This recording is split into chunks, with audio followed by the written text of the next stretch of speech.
Where's Kurt? Where's Oh, Kurt? I don't know. Where's Kurt? I don't know. Oh, there he is. Yeah, hey. There's Kurt. Oh, no, he's down there. I was going to say, we're just gone live. And Kurt's gone. Steve's always up in that corner, so I had to make it happen. Yeah, right. I am north of him. So, Kurt, I got to ask you, where exactly do you live? Okay, when you go to the gorge, yeah. you drive from Seattle and you go to Ellensburg, where Central Washington University is. Yeah. I'm 30 minutes south of Yakima. Oh, wow. Okay, cool.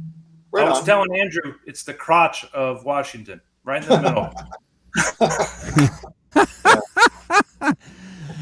Hey, guys, it's my pleasure to have Kurt 5150 joining us this evening with our other co-host, the Rum Meister. And Brad will be on soon, joining us doing the intro on the Carnal Knowledge album. So, look, guys, we decided we'd go live because Kurt and the Rum Meister were having this guitar building conversation that needed to go live. So, I'm going to sit back. I'm going to enjoy a couple of Cokes until Brad gets here. And Kurt and the Rum Meister are going to talk about 5150 guitars. Take it away. So, hey, Ben. Hey, Johnny. In Steve fashion, here we go. Uh-oh. Hold on, I'll present you. Yeah, that's it. You're doing a great job. Got a frown? Yeah.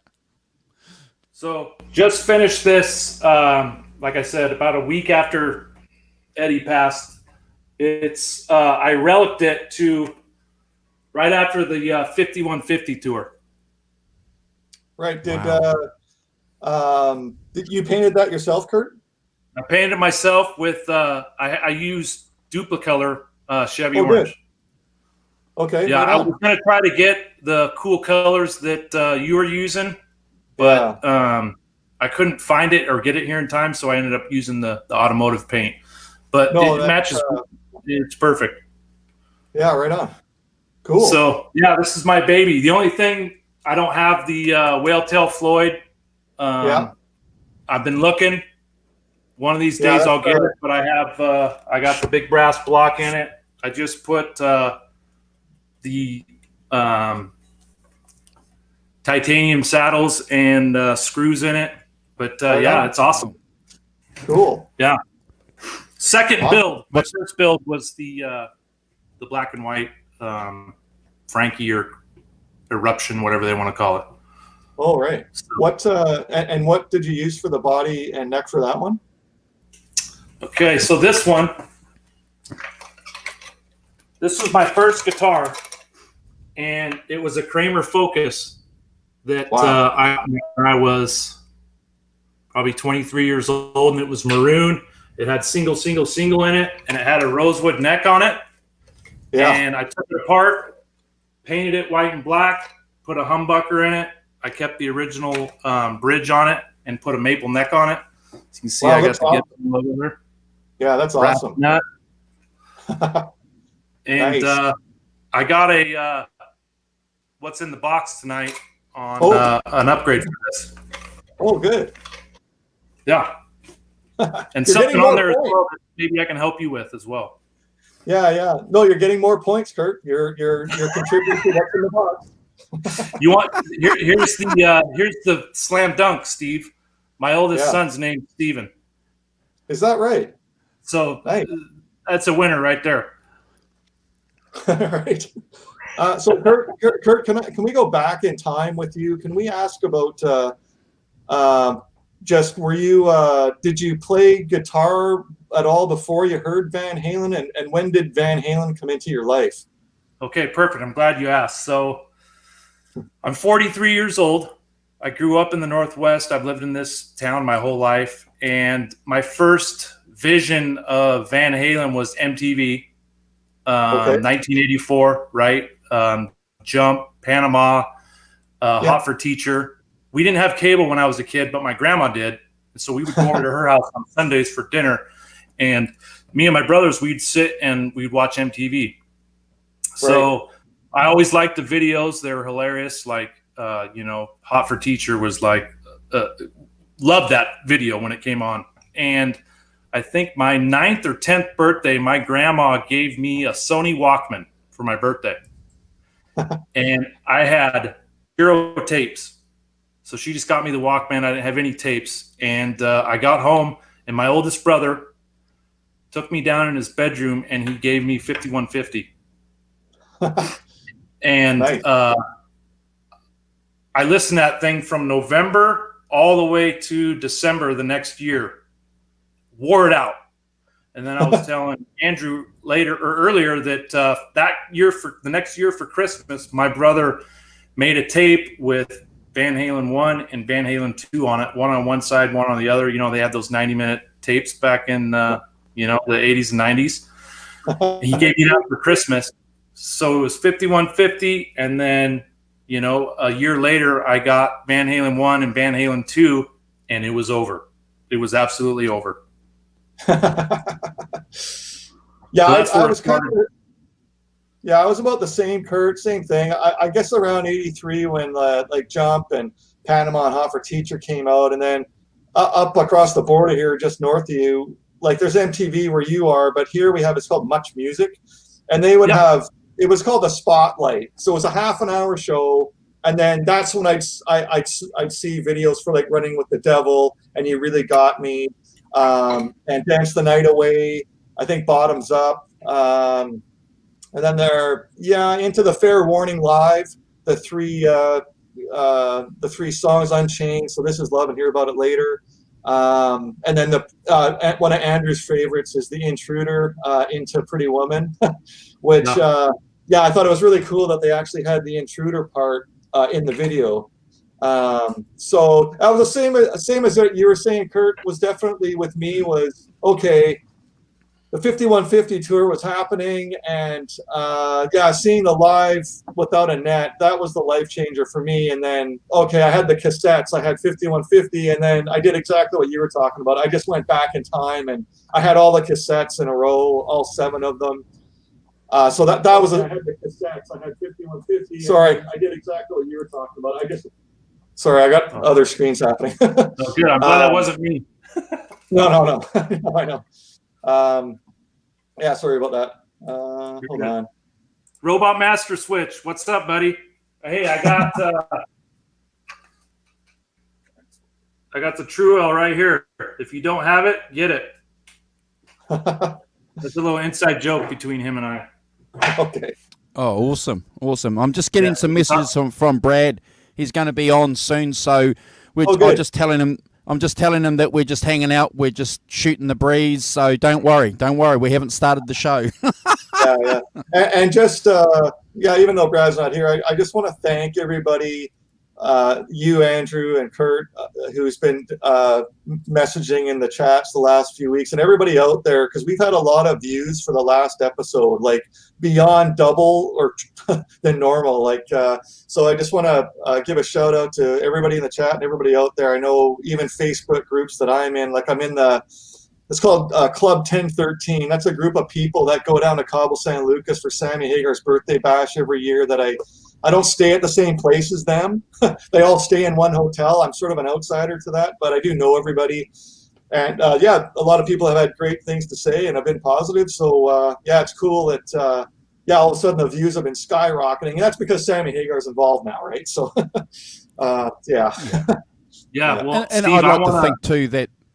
Oh, sorry, Kurt. Sorry.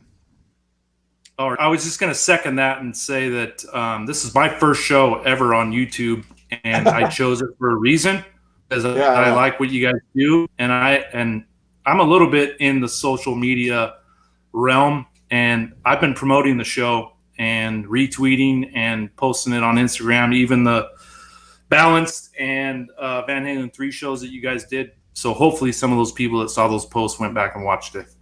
Oh, for sure they did it. And then the thing is, like one friend tells another, and it starts expanding, and that's why all of a sudden we've had lots of views. And also, I know it's early here in the game, guys. I just want to say Merry Christmas and Happy New Year to everybody, and I hope everybody's safe, and I hope everybody's yourselves and anybody's family members are not involved with this COVID, but hopefully with these companies, Pfizer and Moderna and all that have these vaccines, or millions and millions of these boxes of these vaccines are going out to people now. So hopefully we can get through to the other side of this thing. Yeah. Amen. Yeah. And what one of the good things though, Brad, Kurt and Steve, about the shows like this and social media is, it's a positive place. It can be a positive place, it can be a place where like-minded people can get together and share ideas and opinions and thoughts about, a guy that meant so much to us, a guy that was our Jimi Hendrix, a guy that was our, Jimmy Page, a guy that meant, a lot to us when we were growing up. And that's a positive. That's what I like. The fact that we've got Kurt on here tonight joining us, Steve, is wonderful, because he's such a great contributor on the Discord, on Johnny Bean's Discord. Some of the information that he posts on there just knocks me out. So I look forward to doing more shows with you, Kurt. You've got a home here with the Rum Meister and I and Brad. So thank you for joining us. Well, thank you. Thank I you don't know for sure. I don't know if those are framed photos behind Kurt or canvases, but yeah, he's got a lot of guru collectibles back there, doesn't he? So one is a metal. I can't remember what they're called. They're a new thing where you stick them on your wall with a magnet. Okay. And the other ones are. Hold on. Then I've got to play the intro video. Then if we're gonna show some gear, some collectibles. Okay, yeah, hold on, guys. Hold on. Go ahead. Hold on. I got the producer in my ear saying, play the video. So hold on. Hold on. Okay. And now it's time for Guru's Collectibles. Very nice. Awesome. Go ahead, Kurt. What were you going to show us? Oh, yeah, I was going to show you. So the day Eddie passed away, I made this this canvas. And, of course, it sits on my desk. Very nice. I thought it was a cool picture. It's actually got the spotlight coming down on him. It didn't really show up too well on the canvas, but yeah. No, I you know what? Art is a total personal thing, and if that does it for you, that's what it's all about. I mean, it's just like listening to music. That's what this show's about. Some of us love certain songs, and they give us the goosebumps, and we give it a 10. And for other guys, they're a B, they're an 8 out of 10, and that's the way it is, right? It's just our opinions, and some people agree, some people disagree. But that photo, I think, Kurt, someone will correct me if I'm wrong, I think that's from the Hammersmith Odeon when Van Halen opened for Black Sabbath in 1978 in England. Yeah. That's what I remember. Yeah. Cool. That's awesome. Yeah, thank you. I have a million things in my office I could share, but this is only a 3-hour show, so we'll keep it to a minimum. You gotta keep stuff for the next episode, right? That's right. Yeah, so I have something in that vein, so I'll grab it. Hold on. No problem. If you guys in the chat are watching the channel and you haven't subscribed to the channel, please subscribe so that you can keep updated with the channel. Thank you. Yeah, so guys, I know we're in the For Unlawful Carnal Knowledge sort of time here. My favorite era we've sort of talked about is 5150 and OU812, where the Kramer 5150 is being played. I mean, that's a number one for me, like hands down. So this was a cool poster that I found. It's about a 4-pager. It's no Eddie. Way. Yeah. It's Eddie with the Kramer 5150. That's always the sell for me. Like if I look at photos or posters if he's got the 5150 and look at him, he's mid-flight, jumping, and I also like ones that I haven't necessarily seen before. It says poster Ashley series. I don't know what magazine this came out of. I saw the poster on an auction, and I picked it up, and I mean, it definitely has to be in a category of sort of frameable, like what you have on your wall. Like what you have on your wall, Kurt. And this would be OU812 tour, and so I was happy to pick this one up. Yeah, frame that bad boy. Yeah, that 5150 is cool. I can understand why.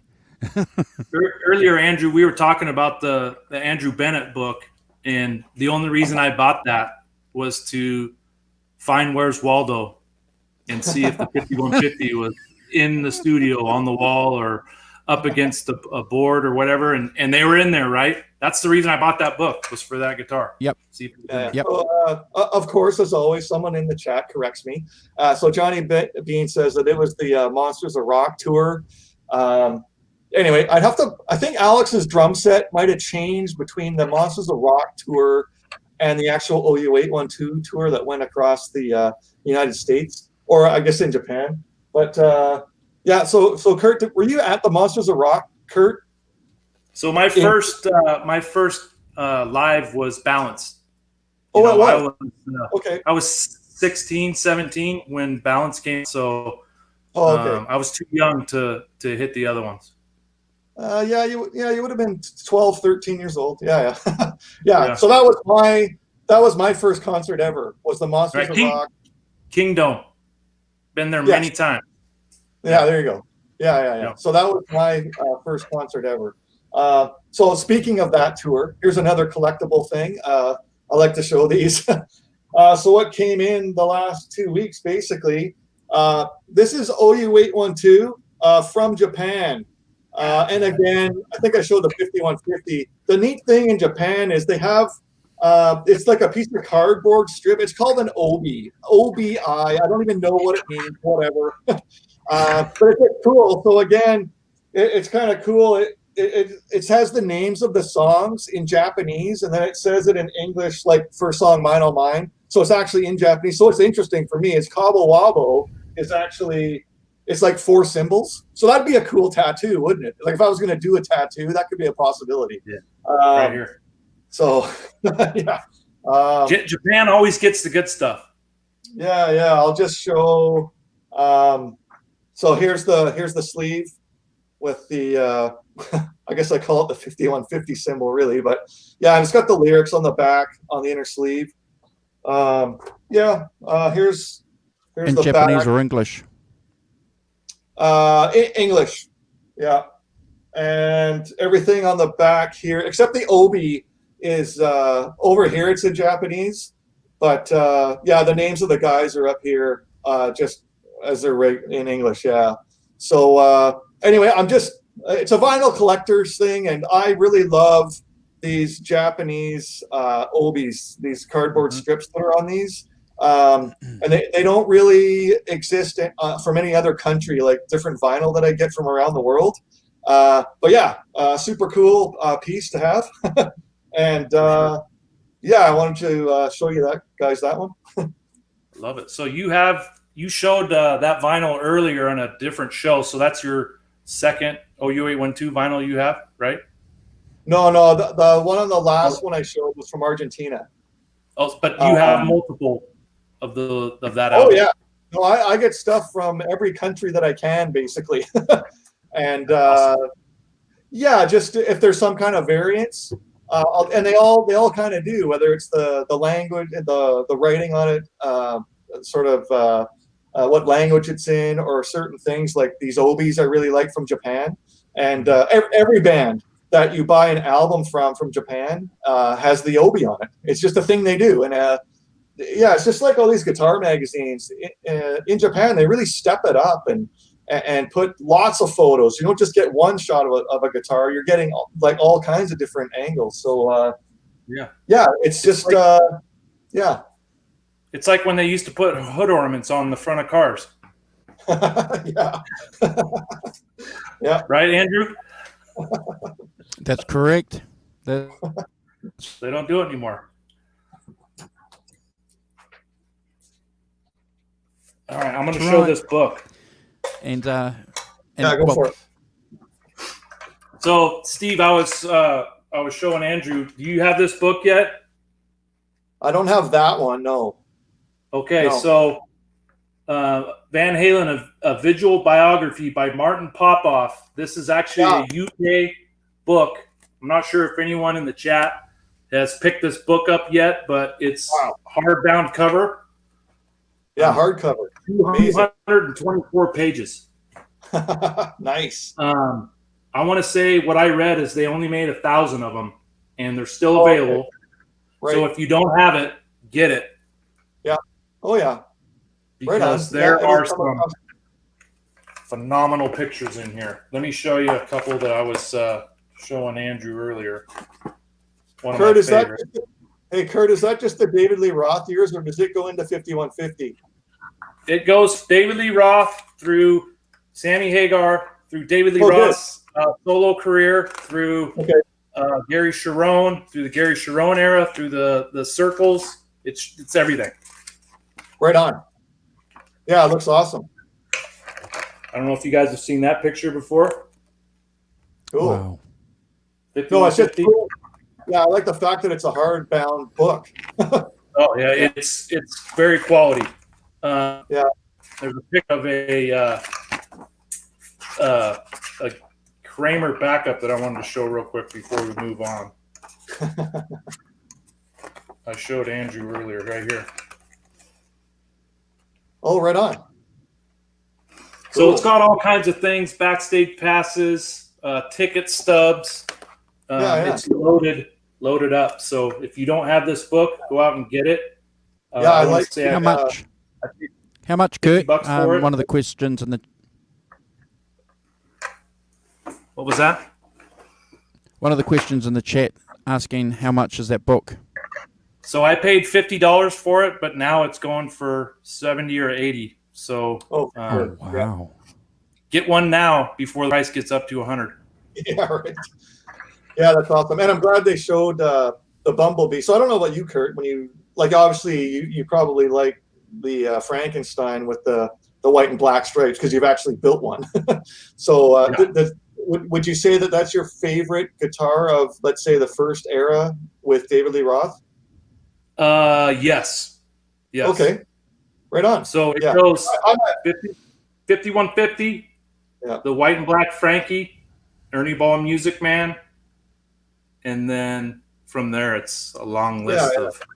Yeah, because I'm really happy Eddie's playing the Bumblebee on the cover of that, because that's my favorite guitar of the original era with David Lee Roth. That one, I don't know what it is. I think it's because the yellow just pops on that guitar to my eyes. It's just really appealing to me. So again, that's why we're here. Everybody has their favorites. And my next build will be a Bumblebee, probably. Oh, there you go. Yeah, so I just recently, it's happening right now, actually. About 4 weeks ago, there's a company called Dive Bomb Incorporated. They build like a body that's very a replica to particularly the back, and the whole pickup cavity is the real critical thing with that body.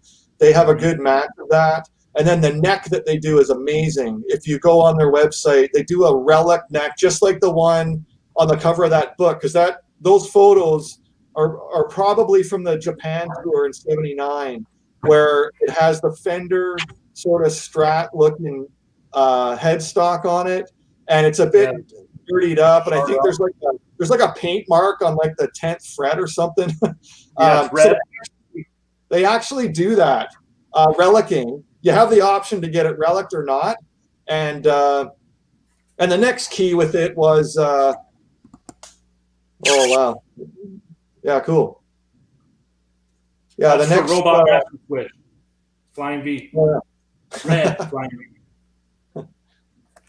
Yeah. Sorry. And then they also do they're not offering it right now, but I think I might have ordered the last one. They do like a prototype FRT1 that's relict, like the very first sort of Floyd that doesn't have the fine tuners. They actually build one, like those whale tail Floyds I have, like on my Kramer 5150 and my own Charvel that I played live. I have like a replica whale tail Floyds on those. Yeah. Oh, there you go. Yeah, it's the same shot. Yeah. Oh, it is? My bad. Well, that's good. Yeah, that's good book. That's why we're here. Yeah, guys, and I guess the other thing that has come in, this is called from Japan again, Guitar for All Guitar Players. So this is January 2021 coming up, and I was able to get it. Well, here we are, still 2020, middle of December. I've got this one. Yeah, pretty cool. Jam-packed pages again, so I'll try to give you a number here if there's page numbers on this thing, which there isn't. Oh, sorry, yeah, 220. Yeah, 220 something pages. And there's a cool poster for the guys that love the Diver Down sort of era. There's page numbers on there, Steve, but it's probably in Japanese. Yeah, right. Yeah, here's the poster in this one. Oh man, yeah, that's awesome. So, with the Frankenstein, and yeah. So anyway, that's the latest magazine that I have since Eddie's passing. I've had, I don't know, about 10 magazines. So Kurt has shown us the hardcover books, and I'm gonna be jumping for that. Yeah. Yeah, get it. I'll send you the link. You have this one, right, Steve? Sorry, I'm on. He's got to get me off of. You're on present. Yeah, present it. There you go. Yeah. You got that one? Yeah, I have that one. Yeah. You got that one? That one's on its way. Okay, boy. Yeah, I think that's coming from the UK or somewhere. Yeah. I have 5 magazines I'm waiting for. Yeah, there you go. So it's the same thing. And I got to be honest, Kurt, I'm actually forgetting where they're coming from because I've got stuff coming. I mean, I've got guitar bodies and necks and parts and magazines and records, and yeah, it's pretty crazy. I haven't written down. Well, there you go. That's the easy way. I actually like it when I come home and there's a package sitting out my door and I got no idea what it is. Like, yeah. Right. Yeah. I managed to pick up a copy of a German pressing of the Carnal Knowledge album that came out in 91. So if you guys are record nuts, apparently the German pressings have a very good sound quality. But I also got ripped off because I bought a Van Halen tin, but it didn't have anything in it. Oh my God. You got the tin. Okay, so you've got the tins. Have they got something in? Yeah, they have got some CDs. They have the CDs and they have the inserts. This one I bought in '95. Right. Awesome. And then I have the Van Halen 310. Nice. Oh. Yeah, get ripped off, but never mind. Hey, I don't know where Brad is. He said he'd be here shortly. And I have two. I got 2 unboxings, so whenever you guys want to fit those in, it's up to you. Okay. Yeah. Let's unbox. You want me to do one? All right. So just hold on. Just hold on. We've got a video for that. Hold on. Oh my God. I got the. We do? Yeah. Hold on. Yeah. I've got the producer in my ear. Hold on, guys. Hold on. It's official. Hold on. It's official. Ladies and gentlemen, the 5150 show has the pleasure of presenting the Rum Meister, Steve Anderson, with this week's What's in the Box with the Rum Meister. I want all the jewels that are in the 2 block box. Hey, Steve, was that Seahawk green?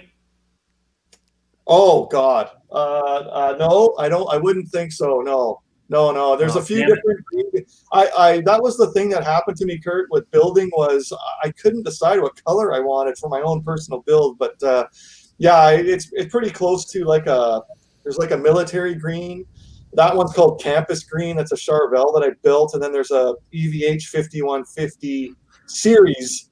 It's called Matte Army Drab. That's the color that I was talking about your cast.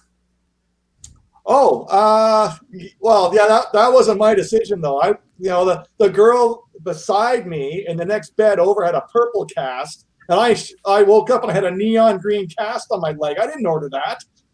Yeah, that's what I thought. I thought maybe you were doing it for the Seahawks. No. But you can. I'll let that go. We can call it the Seahawk cast. Hey, Nelson. Yeah. Hey, Kurt, go ahead. What's in the box? Go for it. Okay. Let's go with this one first. So you guys saw my 78 Eruption black and white Frankie. Put it together probably May, June time this year.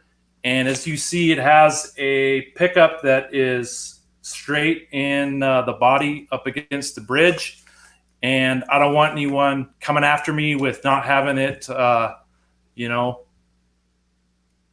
perfect setup, because we all know that Eddie had a slanted pickup in it. So I ordered a new pickup and I ordered something else for it. But I have the Seymour Duncan JB in my 5150, and then I have the Seymour Duncan JB in my Frankie, and they sound similar.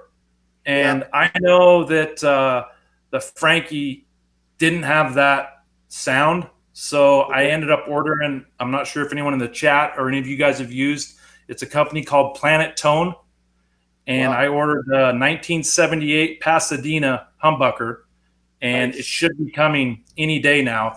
But this is what I need for putting that humbucker in.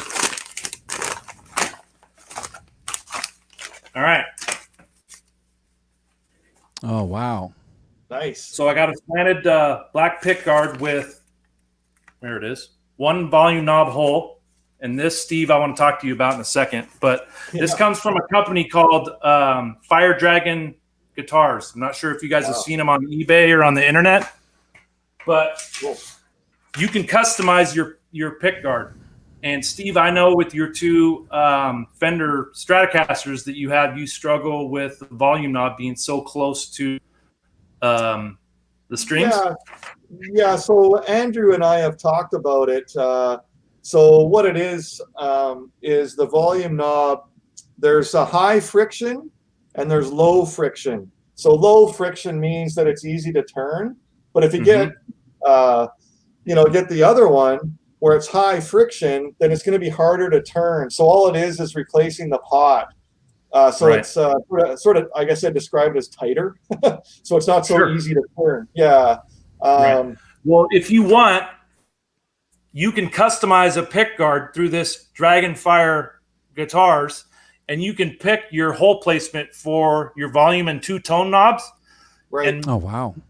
The one I picked, you can actually put the volume knob here and then put the two tone knobs down here, and it'll move your volume knob a little bit further away from the high E string.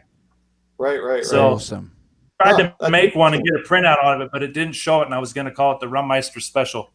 Yeah, right. But when you go in and order, Steve, you can pick, yours has a humbucker, and does yours have a Floyd? Yes.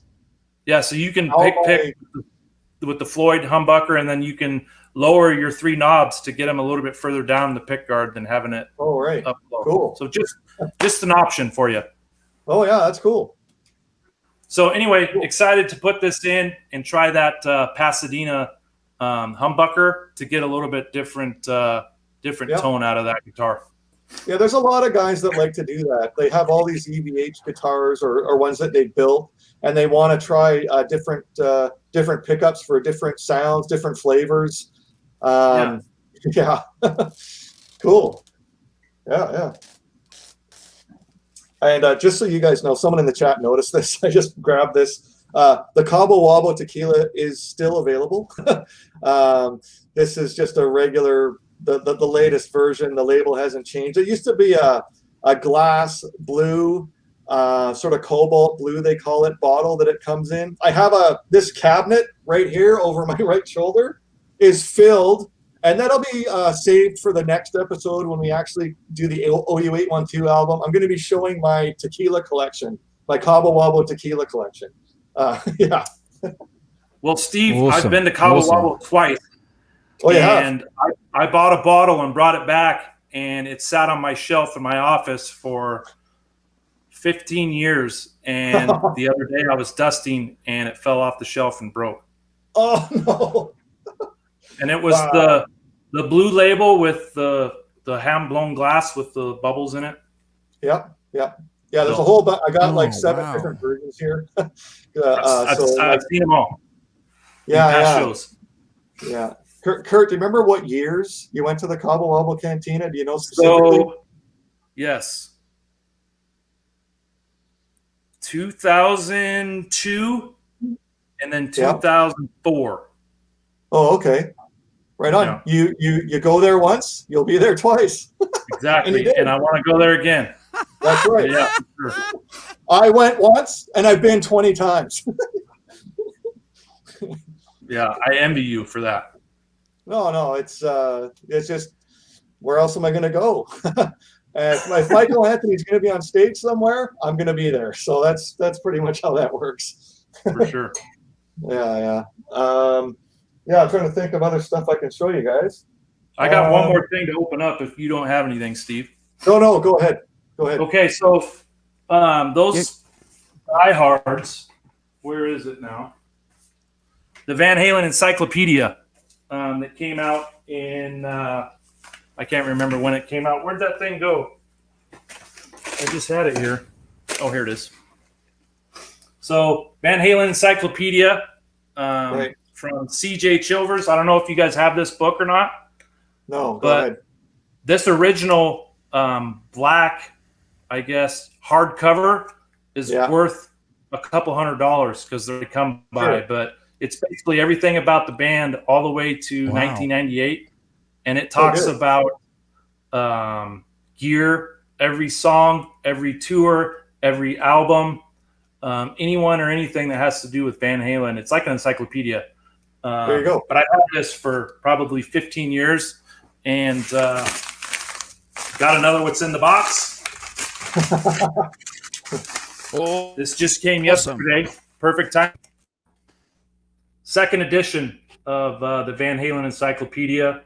This actually has the same information that's in the other one, but they increased from 98 all the way up to 2002. So there's more information in this than's in the other one. So I got to have them both because I got to have everything Van Halen. So hey Kurt, do they have photos in those?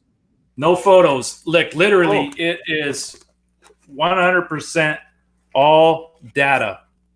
It's all things in alphabetical order. So if you want to look up Pound Cake, you go to the P's and Pound Cake's there. You want to look for Unlawful Carnal Knowledge, you go to the F's. So everything, it's like an encyclopedia. Steve, I picked this up for $20. Oh, really? American. Yeah. Wow. Nice. Yeah, I'll show you guys the book I'm reading right now, actually. Thank you for sharing that with us, Kurt. That's awesome. Appreciate that. And again, if you guys in the chat haven't subscribed to the channel, we'd appreciate it if you could hit that subscribe button and help us get 1,000 subscribers. That would be great. Thank you. And and check out the Rum Meister's channel too, and Brad Cook's channel. When he jumps on, we'll flick his channel details. Where are you? Yeah, Where's Steve? There he is. Hold on. Yeah, sorry.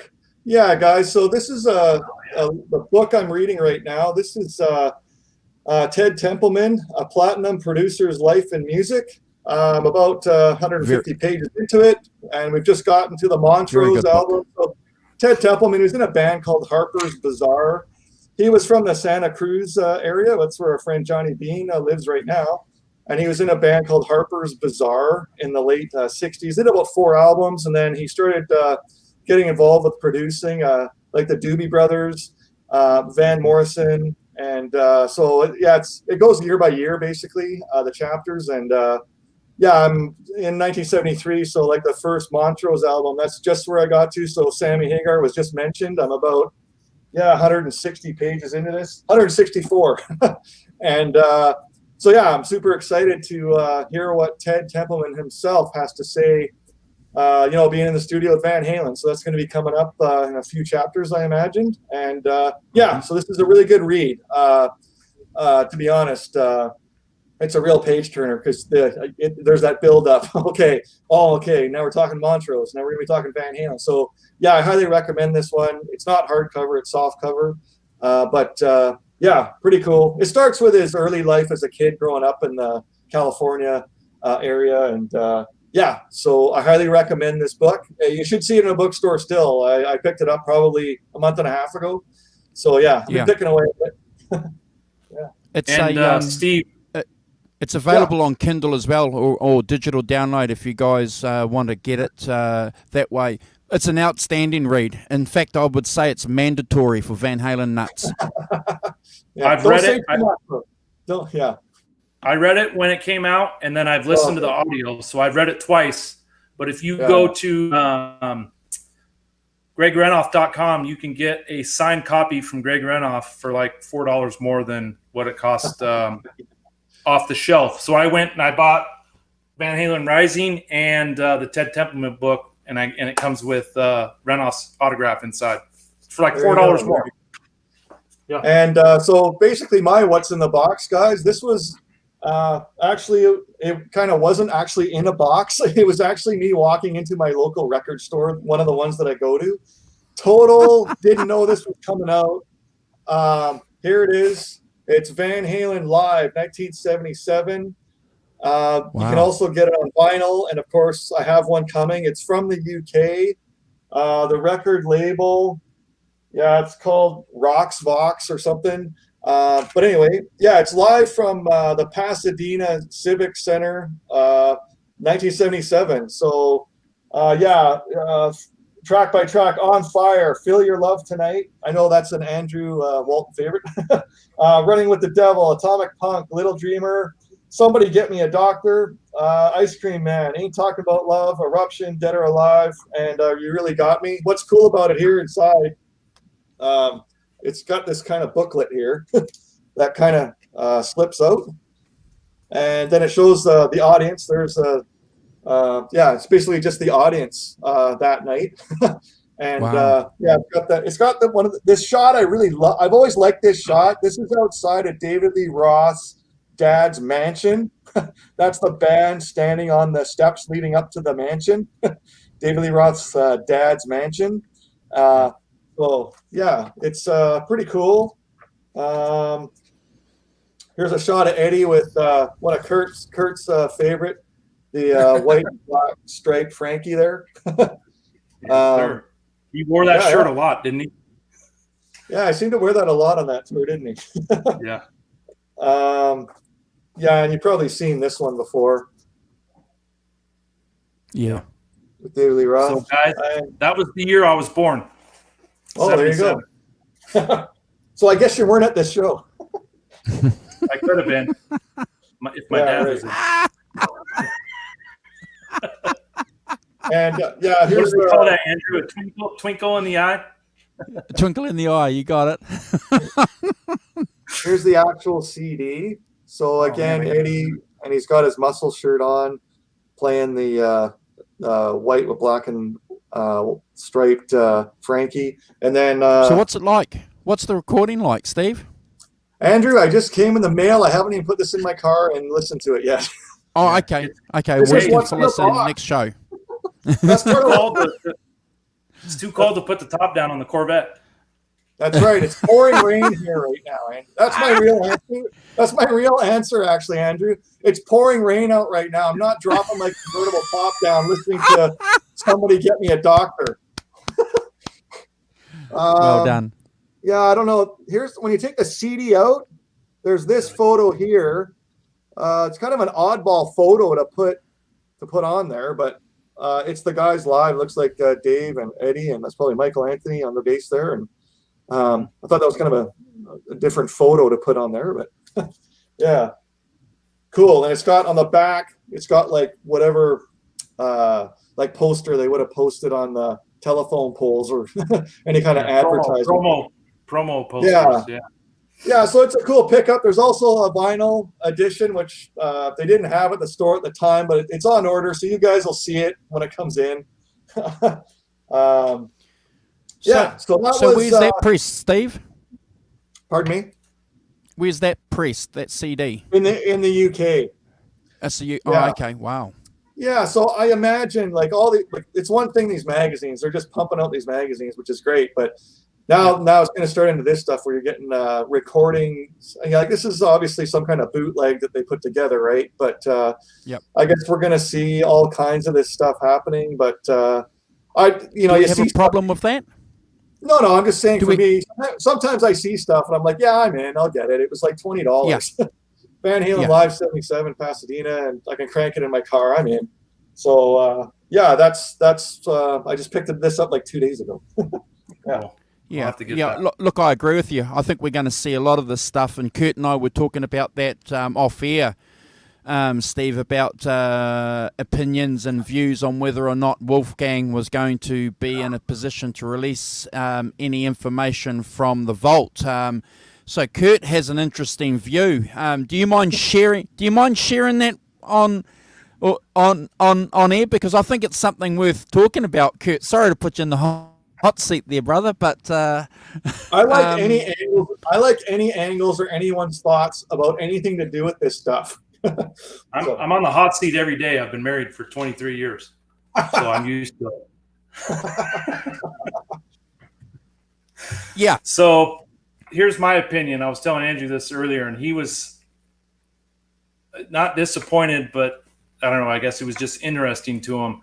And I was telling him that I've listened to pretty much every Wolfgang interview out there, whether it be on TV, podcasts, YouTube, whatever. And I honestly think it's not a priority. And I think the task of baking those tapes and getting them into listenable quality for him and Al to be able to decipher what's what, I don't think it's going to happen. If you think about it, Wolfgang is the new generation where everything's digital and things are different than they were when stuff was on tape. And I think it's going to take a lot to get some of that stuff out in everyone's hands. And I'm just not sure if Wolfgang has the time or energy to do it because he's running his own thing. And I don't know. I would love to see it. There's no person on this world that wants it more than me. I just don't know if it's going to happen. I told Andrew I would probably give it a 1 out of 3 shot of something coming out. Yeah, I have different thoughts about it. I'm on another sort of podcast that I watch, and the guys who ran the podcast actually put out a vinyl release and of a band that they like. And it was like they had a chance with Polygram or whatever, and they said, yeah, it's a 5th anniversary of a certain album, and they like, as fans, like, stepped up. So whether it's like I could see someone like Alex Van Halen, what's he gonna do now? Like, I think I'd like to see him step up and get involved with the record label, and let's go in the studio and let's grab Ted Templeman or one of these guys and let's sit down and actually do something. I look at it from Alex's side of it too. Like, why wouldn't he step in? What's he gonna do now? His main musical spring is sadly gone, as we all know. But that's another angle. Like, I just thought of it now, and I hadn't thought about it yesterday. Like, what about Alex Van Halen, right? Yeah. And Steve, you'll find out that Ted Templeman had a no compete when he parted ways with Warner Brothers. And I hope I didn't ruin the book for you. That's now up, so he can start producing now if he wants to. But the other thing people don't realize is 1983 and back is all Warner Brothers. 1984 and forward is EVH.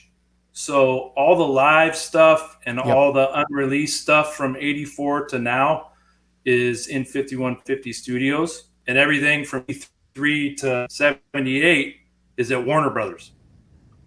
So we have two different people here that have their hands on the steering wheel. It's just a matter of what direction they go. Yeah. Yeah. Cool. I just want to say that's a very, very good point, Steve and Kurt. You guys have made. Honestly, say I've never heard or come across people putting the spotlight on Alex and his role and what he could be doing as far as the EVH legacy goes. I think we've all been focusing, including this guy here, on Wolfgang and what he will do. So, yeah, I think you guys have raised some interesting points. And probably if Alex is watching the show, maybe he's going to run into the studio and put his name down on, editing some of those tracks. I just want to get it, though. Personally, guys, I'm desperate to get something. I think Steve Anderson mentioned on the last show that we did that there's 15 more songs that they recorded on Van Halen 3 or something. There's a ton of songs still, hanging around there somewhere that, should come out. Yeah, and even stuff, I mean, everyone sort of online knows, but like an official release of, one of my favorite recordings ever is the Wildlife soundtrack. But the Eddie, there's about 12 musical pieces that Eddie was involved with. Maybe there's even more than that out there that we haven't even heard. That's I know the stuff that Andrew always keys in on is like what else is out there. And the guys in the chat, I just want to bring this up. Who owns that? What year? What year is the Wildlife? Because I'm just trying to relate that into what Kurt said about Warner. Yeah, it came out in '85, and I imagine it was probably maybe like the '84 tour. It might have just ended, and then they went into the studio. And yeah, this is what I was getting at in the chat that Andrew's putting up. Guys are talking about Alex is going to have lots of offers. No, I totally understand that. It's what Kurt just said was all this influence is on Wolfgang. And if he's going to do his own thing with his own band, which I want him to do, you brainstorm and you go, what about Alex? What is he going to do for his brother? What would be the greatest thing? Like for me, I'm sorry I'm repeating myself, but it helps me think is why wouldn't he go in there as a homage to his brother, man? I'm going to go in there and I'm going to nail this thing. And let's get a couple fans involved or whoever and get them in there. Let's do it right. You could do full on box sets of every album. Like just an example, Metallica has done that, right? You get a full box of Van Halen 1. You're going to get the vinyl, you're getting the CD, you're getting a live concert on vinyl, maybe whatever best bootleg from like the Black Sabbath tour, like that video. This is from the Pasadena Civic, but maybe some of those photos, like that photo on Kurt's wall from the Hammersmith, there's got to be someone probably had video on that because that Black Sabbath show has an official release from the Hammersmith. So the odds of that have been recorded is probably pretty high. So whether you get it, a video of it, like a DVD, or you get like a CD or a vinyl of a performance. So that's what I was getting at. You could do, they could do it really great and do it in sequence. Like here's Van Halen 1 and here's the box set. Okay. And then a year down the line, here's Van Halen 2. And then you sort of know what's coming. Like every Christmas they could do it. Well, that'd be great. Every Christmas, what do I get? Oh, I get the box set. Oh, here's Women and Children First. Great. Yeah, I think that'd be amazing. You just got to get the right people involved to do it. Yeah. Yeah, and the other thing, too, we got to think of 2 points here. One, the only stuff they've remastered and released have been from 83 back, right? All the Warner Brothers stuff. They haven't remastered any of the Sammy stuff other than what was on the Best of Both Worlds CD. So that would be a tall tale sign right there of, it needs done. Because as soon as they redo OU812, you better not be by the front door when that thing gets released because I'm going to knock your ass over to buy it, right? It needs redone. Yeah, no, and Johnny Beans mentioned it here. Like that'd be up to Warner Brothers. So yeah, there'd probably be different managements involved, depending on the era. The era we're talking about. I guess I just want. It always happens though. Like lawyers get involved and accountants, and then it's all the crap that goes along with it. Just as fans in general, that stuff needs to be redone as a box set or whatever. It just needs to happen. Yeah. And I don't want to open up a can of worms, but I don't think it was done in the past because of the animosity between Sammy and Eddie.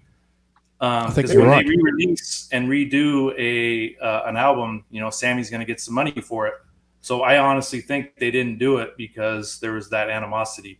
And then one other thing, going back to Alex, I don't know if you guys read the interview from Steve Lukather lately, but he's actually personally reached out to Alex and actually invited him to come play with him, whether it be jamming in the studio or playing live. And Alex told him that he's never played with anyone but his brother. Really? Yeah. Really? Yeah. Probably not. No, because what video do you have of Alex playing with someone else? The only thing Alex has done outside of Van Halen was Respect the Wind on the Twister soundtrack, and that was with Eddie. There you go. So he's officially said that he's not going to do anything with anybody. He just said, I've never played with anyone else other than my brother. No, that's all initial reactions, right? Yeah. Once he didn't say no. He didn't say yes. Once there's a grieving process. I had that with my dad 9 years ago, and my mom this year. You just have to get to a point where I'm not being negative or anything, but there is a point when we're all going to face that where you are going to a better place rather than seeing my mom like she couldn't swallow food. Like I'd give her even just a little bit of food on a fork and she'd throw it up. Like her organs were shutting down. And guess what, guys? When you're at that stage, I accept the fact my mom was going to a better place. And that goes with Eddie Van Halen with his cancer. At some stage, that's when God takes you. It's just the way that it is. And you're going to a better place because there's just no other, that's the end. Right. So, but for me, my dad and mom, they're still a part of me every single day.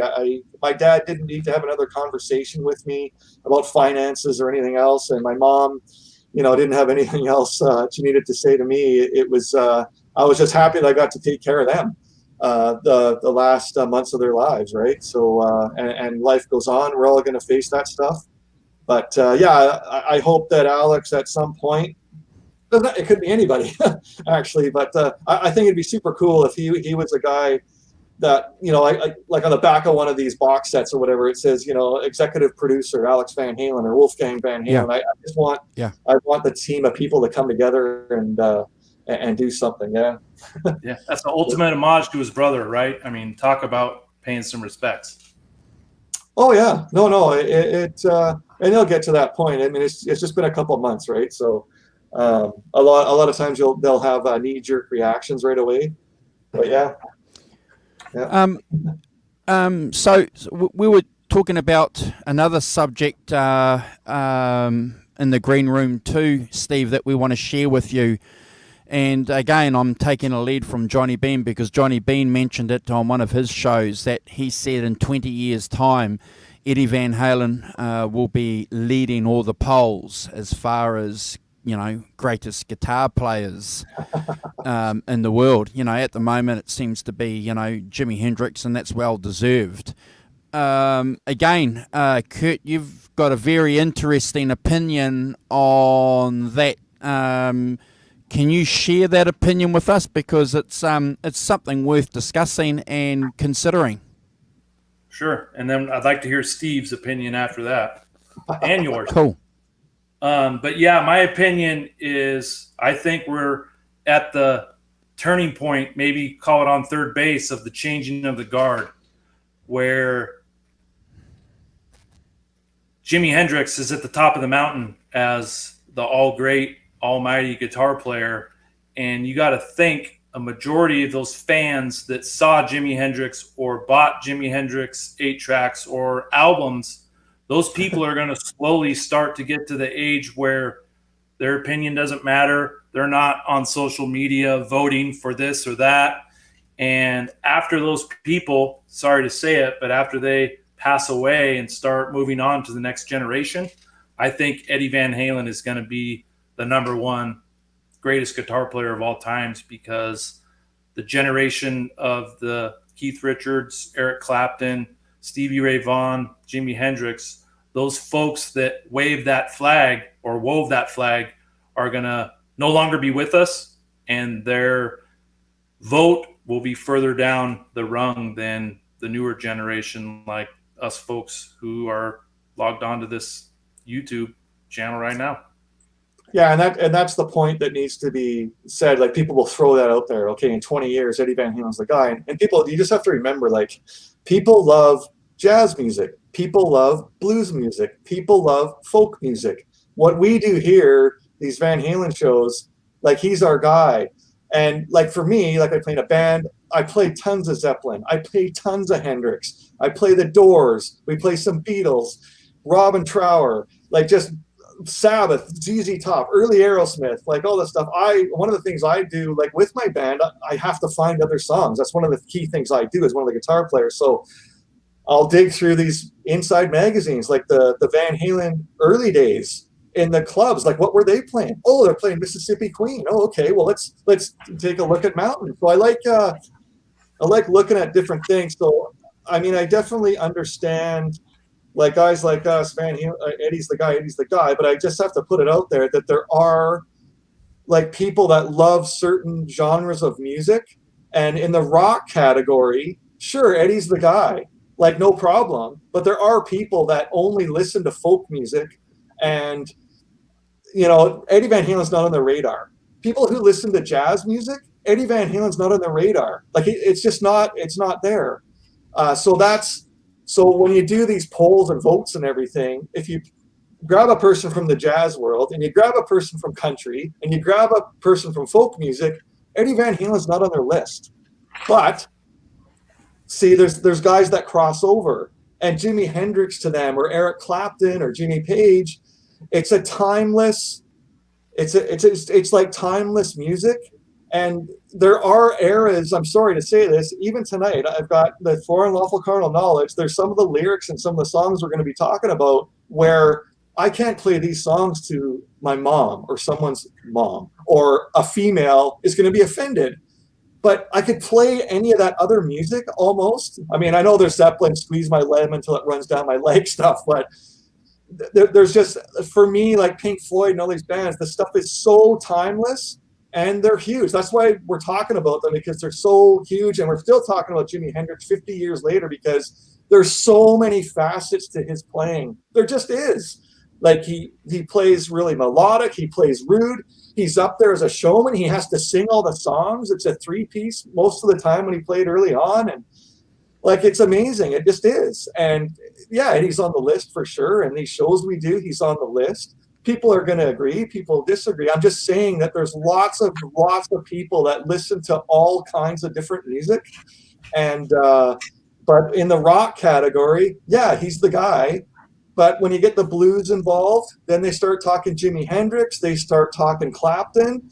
And those guys hold a lot of weight with those people that listen to the blues. So it depends when people do these polls, like, who's doing the polls. Because when Eddie passed away, I talked to 5 people that day that said, Eddie Van Halen, the long-haired guy, I don't have time for that.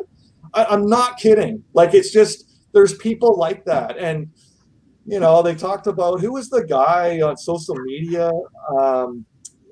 He played at Woodstock, who kind of had something, like, sort of just snuffed off Eddie Van Halen. Yeah, Crosby. Yeah, who's that guy? So I'm just saying that there's people, like, from the Woodstock era that Eddie Van Halen doesn't mean anything to people like that are from the psychedelic era and stuff like that. It doesn't hold the weight. I'm a little bit on the fence here, Steve, because you know I totally understand what you're saying, and we've had this conversation on one of the Electric Blues shows about the fact that Jimi Hendrix recorded, wrote, and sang, and no.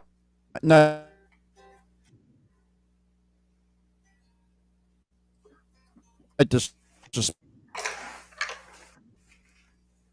Yeah, you're cutting out a bit, Andrew.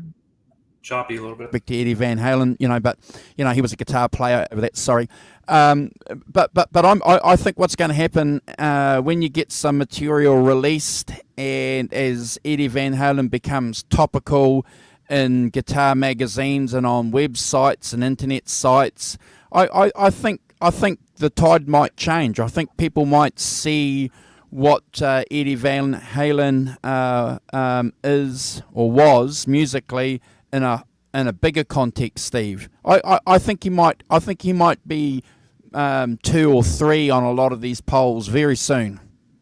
No, and that's exactly what I'm getting at, and that's what Kurt's saying. In 20 years, the Woodstock generation, sadly, is kind of out of the way, and they're not going to be in the votes. So I understand that aspect of it. Yep.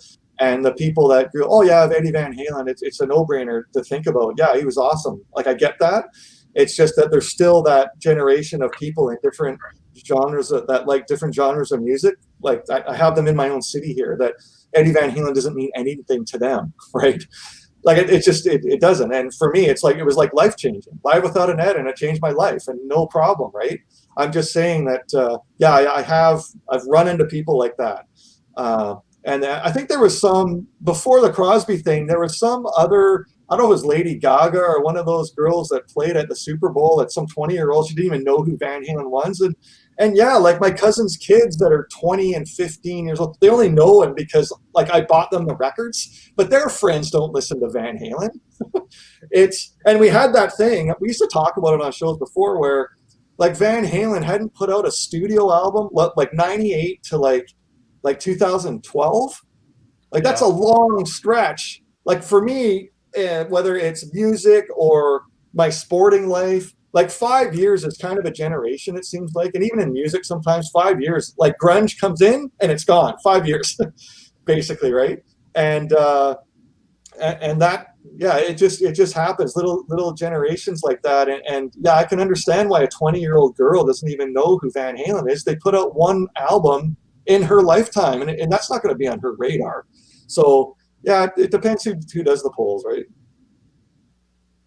Oh yeah, definitely. And the good thing about polls and lists, and we've discussed this on previous shows, is you might pull your hair out and say, who the heck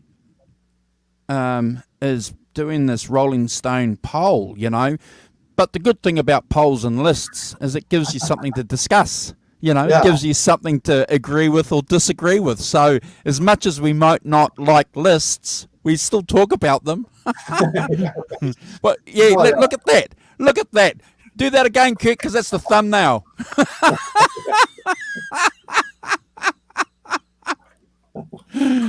Yeah. Or number 1. Yeah. That's how it should be. I just want to read. Because we got to talk about the guys in the chat here. But Taylor315 says there's no such thing as the best of all time. It's subjective. Chet Atkins did things that Eddie Van Halen couldn't do. I would say that EVH is the most innovative guitarist of all time. So there's all kinds of music out there and guitar players that can really do it for you, or they don't. Right? There's guitar players in the past that I probably even haven't heard of. When people mention their names, I just sorry, it's not on my radar. So yeah. So real quick, I know we're waiting on Brad. See if we can do this curveball. What's your guys' top 5 favorite bands?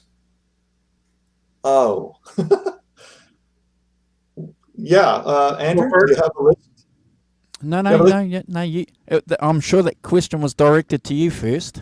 I just got a message. It's not something. I definitely, outside of the Van Halen thing, I would probably say Led Zeppelin probably has like the biggest influence on me. Just sort of like it's the whole band thing and how good they sound, and just the whole like range of music that they covered. They did, there's rock music, there's blues, there's folk music, there's stuff that John Paul Jones was doing on the keyboards, and I really like those songs. There's a song called No Quarter I really like, and there's a song called Caruso Lambra I really like, because obviously the mid '80s, Eddie was really on the keyboards, and I think for 5150 even, I think like everything was written on keyboards, and then he took a bunch of them and started playing guitar, replacing them with guitar parts.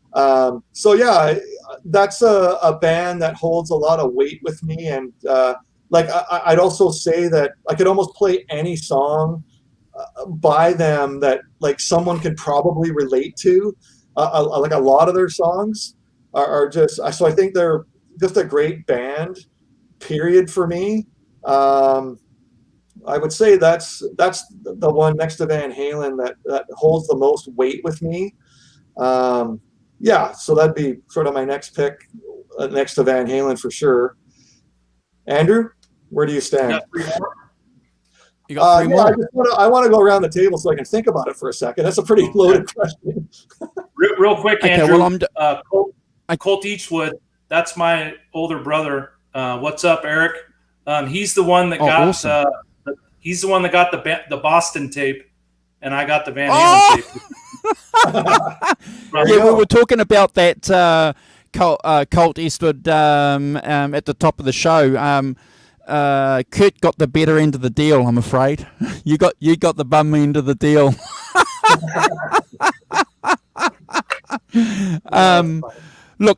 Look, Brad will be on, and look, we appreciate the fact that you guys are being patient. Brad had a mix-up with the show starts, because on the Sunday show that we do, we start at 6 p.m. New Zealand time, and he didn't realise or forgot that we start a little bit earlier with Steve Anderson. So, yeah, sorry about that. So just hang on, he will be on, and then we'll get into things. It just means that, we can spend some time talking about things. Look, my favourite top bands, five top favourite bands besides Van Halen. Look, I'm going to have to say the Rolling Stones. That 1972 period when they came out with Exile on Main Street and Sticky Fingers, and then before that Let It Bleed, and then Beggar's Banquet, great albums. That was the first time that we understood exactly what an album meant. Previously, you had one or two good songs on an album, but these albums, every single song was a masterpiece, was a great song. You sat and listened to the whole album, and you're trying to decipher an album. The Rolling Stones, for me, definitely, and Keith Richards and Mick still performing in their mid-70s. Fantastic. Thanks. Yeah, and Kurt, I just want to say I'm so glad that there's actually someone on here from the Pacific Northwest, so I don't feel like such an outsider. It's two now. My brother lives in Yakima as well, so. Oh wow!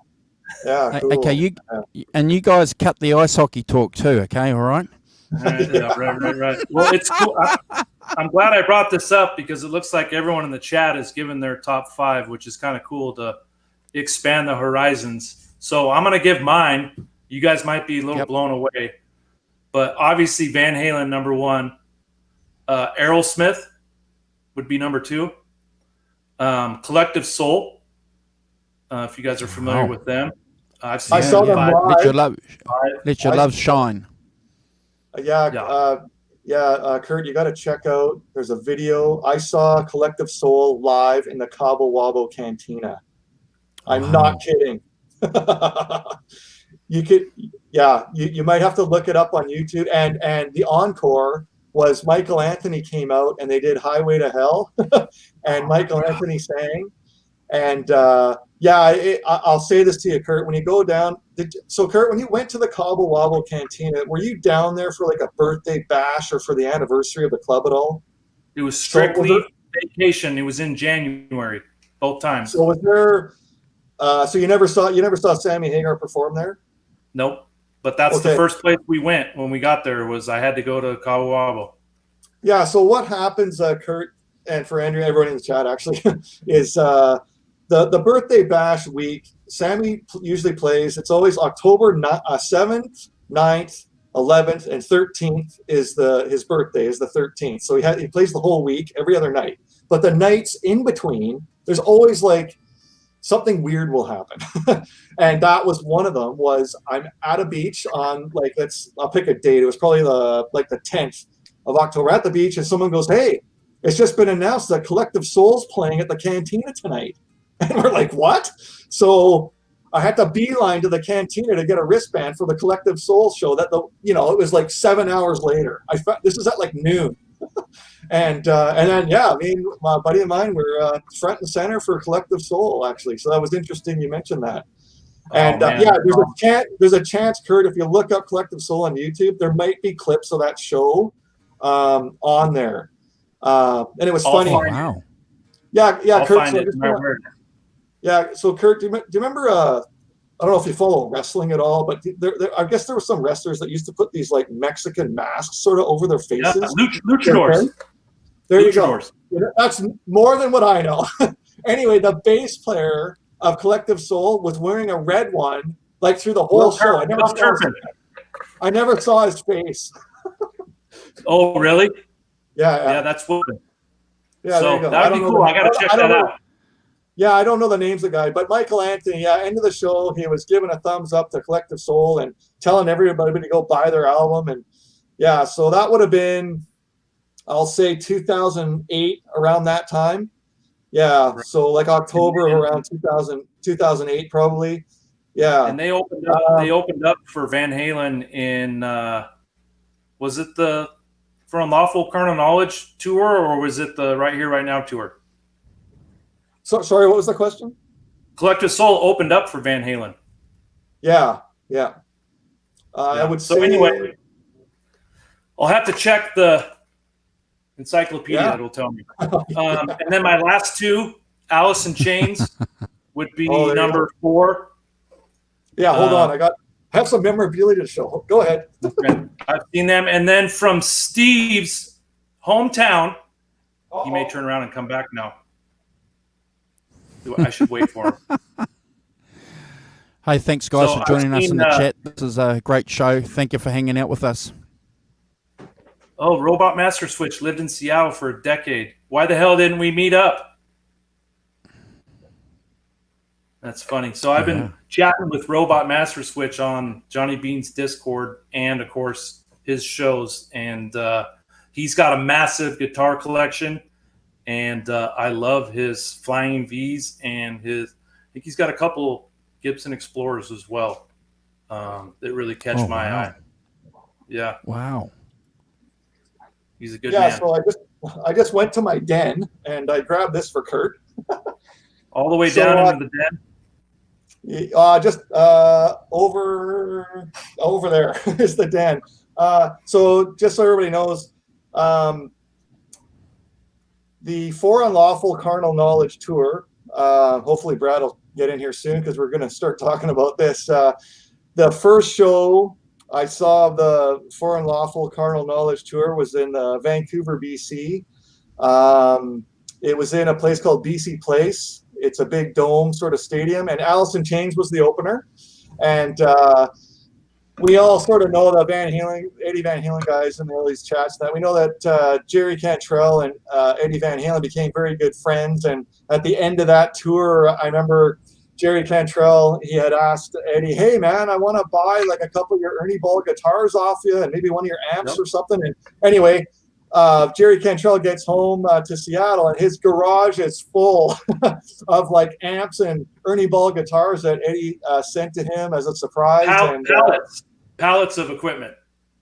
Yeah. So, and obviously it was no charge and everything. So it's super cool that they became friends. And as a result too, Jerry Cantrell and Sammy Hagar have also become very good friends. And I'll probably say the last 13 years at the birthday bash in Cabo, Jerry Cantrell is there 13 times in a row. October 13th, he has a free pass, and this is for Kurt.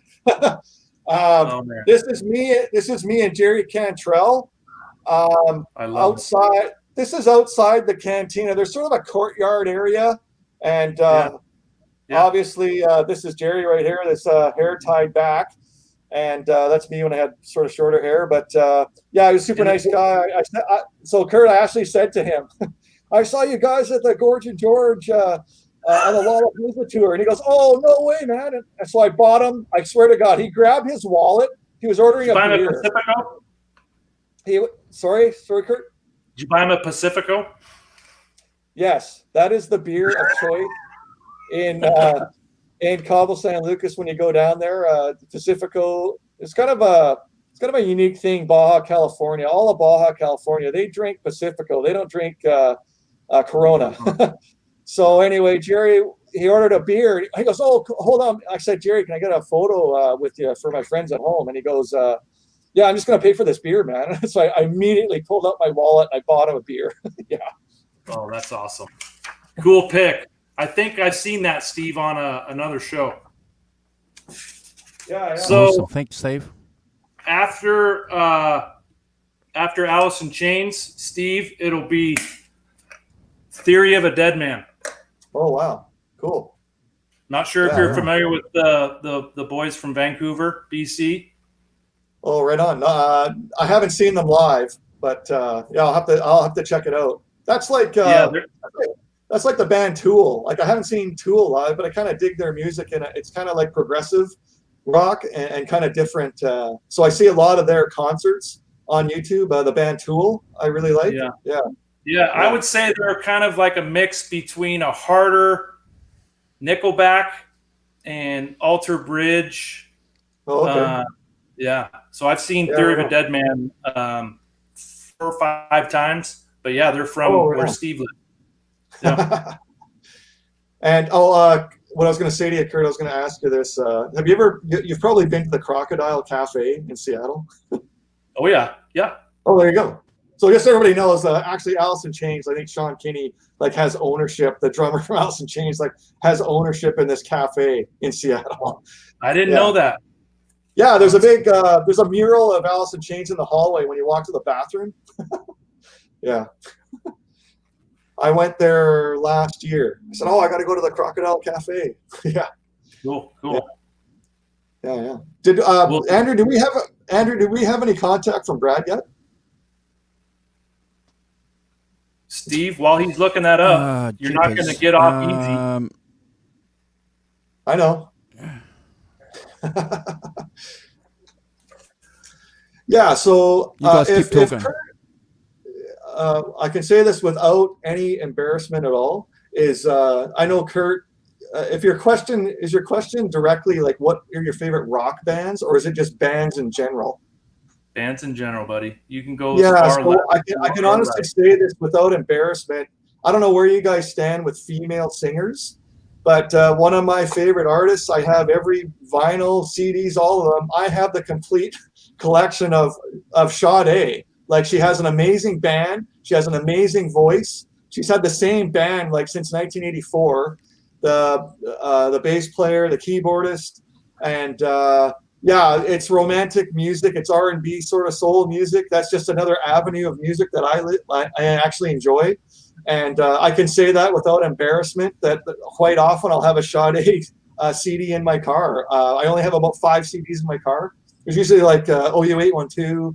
A Zeppelin CD, and there's always a Sade CD in there. It's an avenue of music that I really dig. I'll have to check her out. Is it with a C or an S? Sade. She has about 6 albums out in total from '84. She toured 2 years ago. She has a great band behind her anyway. Andrew, do you have another band on your list? I think he gave us good news.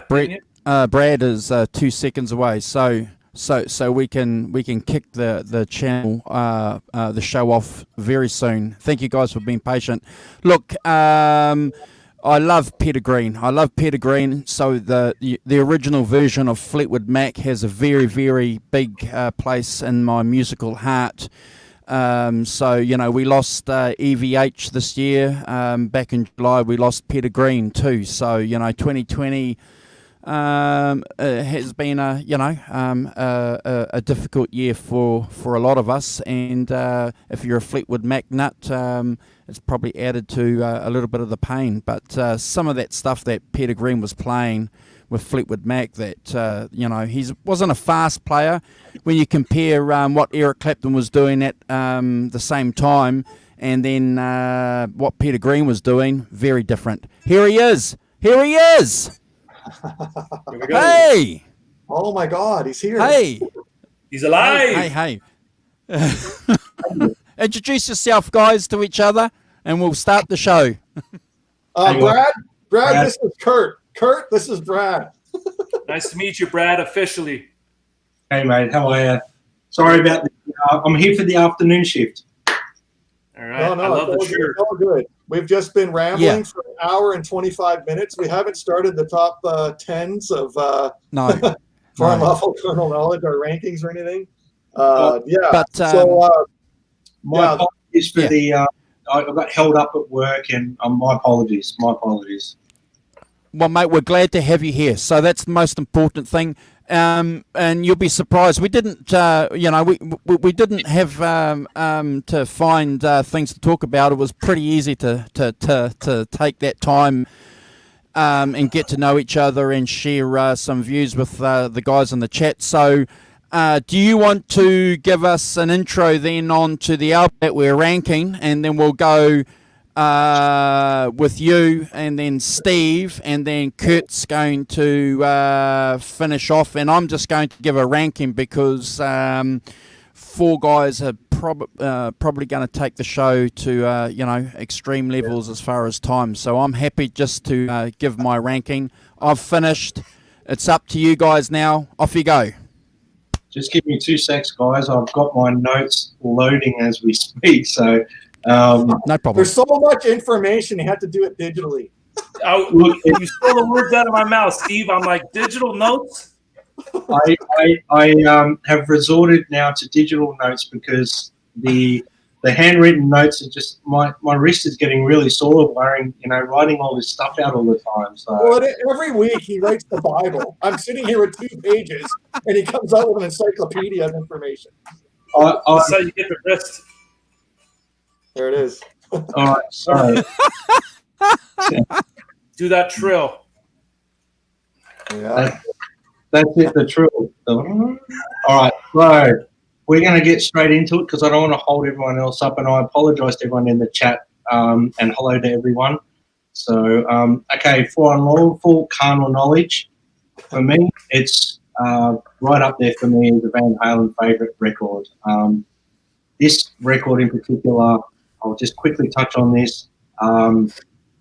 This is the first actual album that I raced out to buy a Van Halen because anything I had prior to this, I bought after the release. But this was the first album that I was actually able to rush out and buy when it was released. I'd heard Pound Cake and was blown away. So I'll get straight into it. For Unlawful Carnal Knowledge, it's their 9th studio album. Third one was Sammy. It was released on June 1891. This album was their 3rd in a row to reach number 1. And I think it sold up to 4 million copies in the US, was certified gold and platinum and double platinum. Van Halen, they started work on this album. My notes all over the place. They started work in March 1990 and they finished in April 91. Which was 2 months before the album was released. So they obviously got it out fairly quickly. The album itself was marketed as their return to their hard rock roots.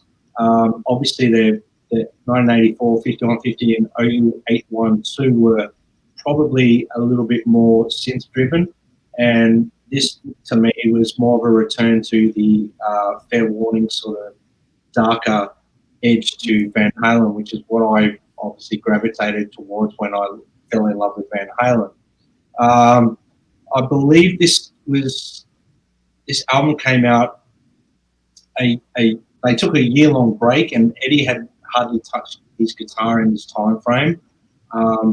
When they decided to make an album, no songs were actually written, but they thought they better get a producer organised and everything. And I think Andy Johns was employed. And the reason they went with Andy Johns is because of his work with Led Zeppelin. They really wanted to try and capture that drum sound. So Alex was obviously they were very keen to work with him for that reason. Alex wanted that drum sound, and that's what they went for. So when they got him in, I believe that they had no songs written, and he was like, okay, well, you've got to get some songs going. They wrote enough material in a short period of time to do a double record, and Ted Templeman, who previously worked with Van Halen and then worked with David Lee Roth when he left the band, they re-recruited him to help get the song list and the songs to a point where there was enough just to release a single album.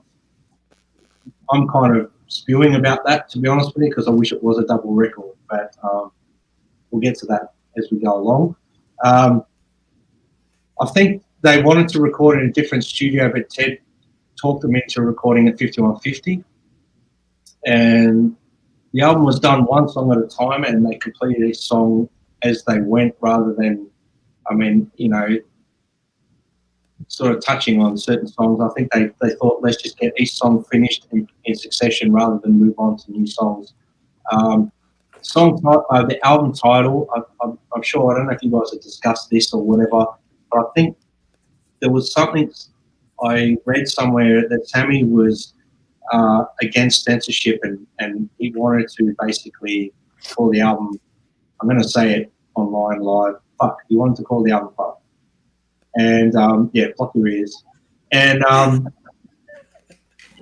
think Sammy at that time was, I think he was training with a boxer for his fitness and health and stuff. I think he was training with a boxer named Ray Mancini. Ray Mancini. Yeah. And he informed him that for Unlawful Carnal knowledge, acronym for that was the acronym for fuck. So they decided, the band agreed that was a good title for the album. I know that Alex and I don't think Ed were very keen on calling the album Fuck, because marketing is not a good way to put an album out, It would have been fantastic for, when it comes down to it, censorship and stuff like that, fighting it, but yeah, it wasn't a very good idea. This is the first album that Ed recorded using his Soldano, his SLO 100, as opposed to his Super Lead being as the main amp. Although he did use the Marshall, from my understanding. I don't know if you guys can sort of fix this or let me know otherwise, but apparently it's been recorded that he said that in write-ups it's been put that the Marshall was fading, but I think Ed claimed that the amp had never been serviced, and he was just tired of the sound and was after something a little bit Brad, you're correct. This is actually the only album that he used 3 different amps on. So he used the Soldano 100, he used his Marshall, and then a prototype PV 5150. So the prototype was not in production at this point, and they released the 5150 in coincide with this album release, apparently, which I ended up buying the 5150 many years ago, which I've since sold. Because of this album, I bought a 5150. I believe that the guitar tracks were recorded dry, and the eventide harmonizer was added afterwards in the mix, so to get that spread, that wider spread. Touching on songs like Pound Cake, for example, the battery operated drill intro, I believe that was by accident. I've read a couple of conflicting different stories here, but the main one that I read a couple of times, which I thought I'd mention, is they were working on the Soldano and the power drill was nearby, and by accident they passed Eddie's guitar and it made a noise, and Ed was like, oh, I can use that. So that became the intro to Pound Cake, and during the solo he uses it. And I think Andy Johns even was interviewed and spoke on a guitar magazine, in which I heard a podcast of as well in the past. I'm just drawing on my memory here. That he said that he was shocked that Ed was able to incorporate that in the solo. So he was playing the solo and he picked the drill up and then back into the solo. So he thought he was very innovative for that. Other songs on the record that I wanted to talk about, Top of the World, features a riff that was, in Jump, and it's in there. You can hear it. I don't know. I think there was also another song that they did live, and he played that riff in there as well. So it's got a bit of a history, that riff. The instrumental 316 was obviously dates back to Live Without a Net, but he obviously, I think Valerie came up with the song title, but he wanted to dedicate that song to his son, Wolfgang. So that's basically March 16 was his son's birthday, so the song was titled 316 for that reason. But I believe it was originally back on Live Without a Net, started his guitar solo, if you go back to that.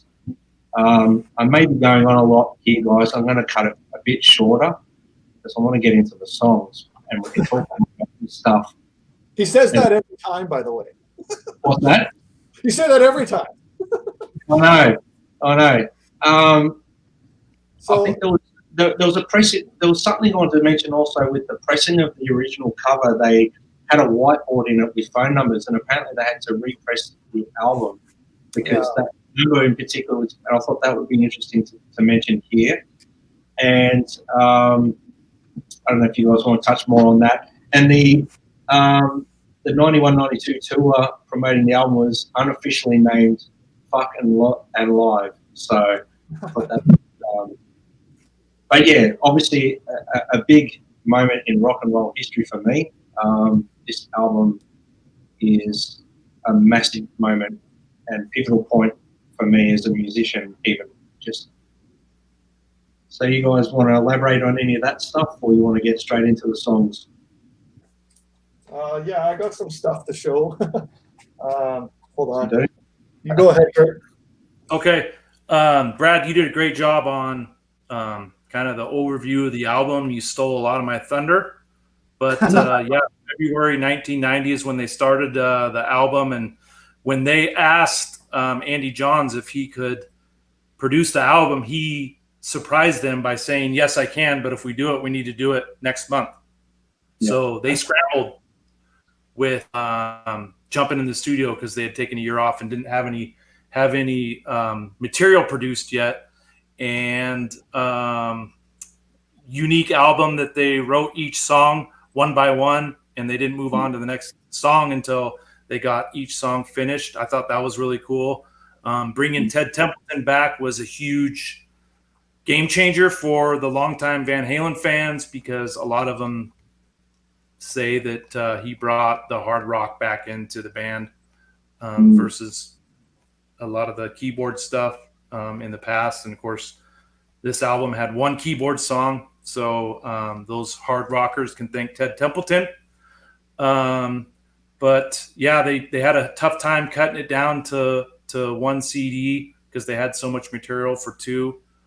The thing for me is I was 14 when this album came out, and I think this was the first one that I could officially go out and buy when it came out. And I was telling Andrew earlier that with no internet, I didn't know when albums were going to come out, but I would go to the grocery store with my mom like once a month. Every Tuesday. I would go to the magazine section and go through Rip and Guitar World and Circus, and I would go through all those magazines, and then if I saw something Van Halen, that's how I kept in track with what was going on prior to the internet, other than, and if Colt's still on here, he'll remember going to my grandma's on Sundays. She had MTV, so that would also update me on what was coming next. But I remember picking up, I think it was Rip or Circus, one of the two, and seeing that Van Halen had a new album coming out, and so I was chomping to get that. But I was 14, and of course I had to have my mom take me to the record store to get it. But and this one was, at 14, that's that pivotal age where you don't have your license and you spend 80% of your time in your bedroom. So with me, it was listening to Van Halen, and then when I got this album, like, I wore it out because it was something new and it was fresh, and songs were on the radio and songs were on MTV. So it really hits home with me. And the other thing was, when I would buy those magazines, I would cut out pictures and hang them on my wall, and they were, real time for me. It's interesting that both of you, this is like the first Van Halen you went out and bought, the both of you. Yeah, so, all the rest were gifts or given to me or recordings. So to sort of line up what Kurt was talking about, that's actually what I'm going to show here. So this was, I guess, one of the first ads that I saw. It's the same photo, but this is a French magazine. So this is when I first saw, this is the first Ernie Ball I ever saw. Like, all of a sudden, this is like in 91, and all of a sudden Eddie introduces this new guitar, and a lot of people love it. So that's one of the things that we got to talk about here is these guitars and the guitar sound. That's a total change for me personally. You're outnumbered, Steve. Sorry, what's that? You're outnumbered, Steve. No, I know I'm totally outnumbered. But someone has to be the devil here. So Eddie described it.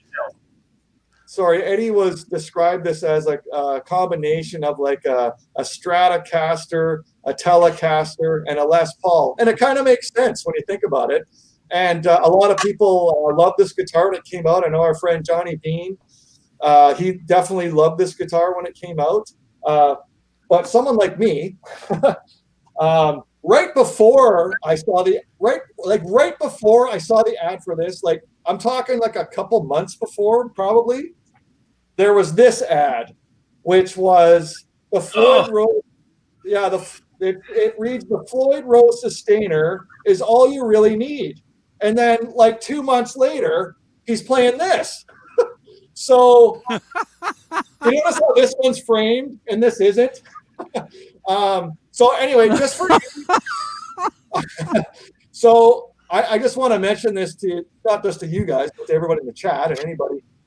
This guitar, I've been looking for this guitar. Like, I have 30 guitars. Like, I have a bit of a collection happening. I've been looking for this guitar for 30 years. I'm not kidding. This red-orange with the maple fingerboard, and it'll say Kramer, probably American, on the headstock in black. Like, I've seen a black one, like a black body, black headstock. I've seen a turquoise body, a turquoise headstock. Like, I'm looking for one of these. The black one went for like $1,500. But to find a Floyd Rose Sustainer guitar, like exactly like this, I'm not kidding. 30 years. I can't find it. And then, of course, framed is this one. So here's the 5150. This was from Guitar World, like July of '88. This was when OU812 came out. So like, I'm like sort of 5150 tour, OU812. That's the sound, the brown sound that we all known it as, that we're all looking for, the brown sound. And all of a sudden, that was totally gone here. Where we're going to get into the first track, and I know through the interviews it was said that like that sort of main riff in Pound Cake, we're going to be getting into the song here, was like 6 guitars like recorded in. Like, that's not the Kramer 5150 that I love and build replicas of, like, into his old Marshall. That's a certain sound that's kind of the end of that era. Like, this is the end of the 80s. 88 is OU812, and the opening of the Cabo Wabo Cantina was 1990, and that sound is now gone, and we're moving into this. And so it was just, the whole point was, I see this ad. This is what is really awesome. And this is, what does it say? The Floyd Rose Sustainer is all you really need. And then all of a sudden, 2 months later, this was it. So yeah, it was just, it's just something that's always on my mind is that change in the sound that happens. But you guys will get into it for sure here. So, Steve, for you, it's like the unicorn and then the horse, where the Kramer.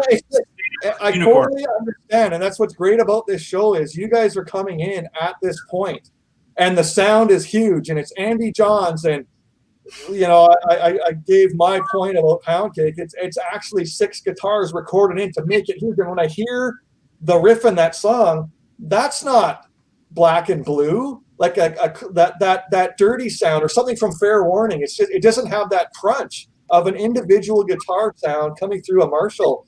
It's a new game. He's got, that's one thing is the guitar, but then there's the PV 5150 amps all of a sudden too, right? So, but anyway, that was just something. I pulled this stuff out of my den, off the wall. Just that was something I needed to talk about myself. Yeah. But well, I've been looking for a Kramer sustainer in that color for you over the last 3 months, just so you know. There you go. Well, as more people that look for me, that's great. Yeah.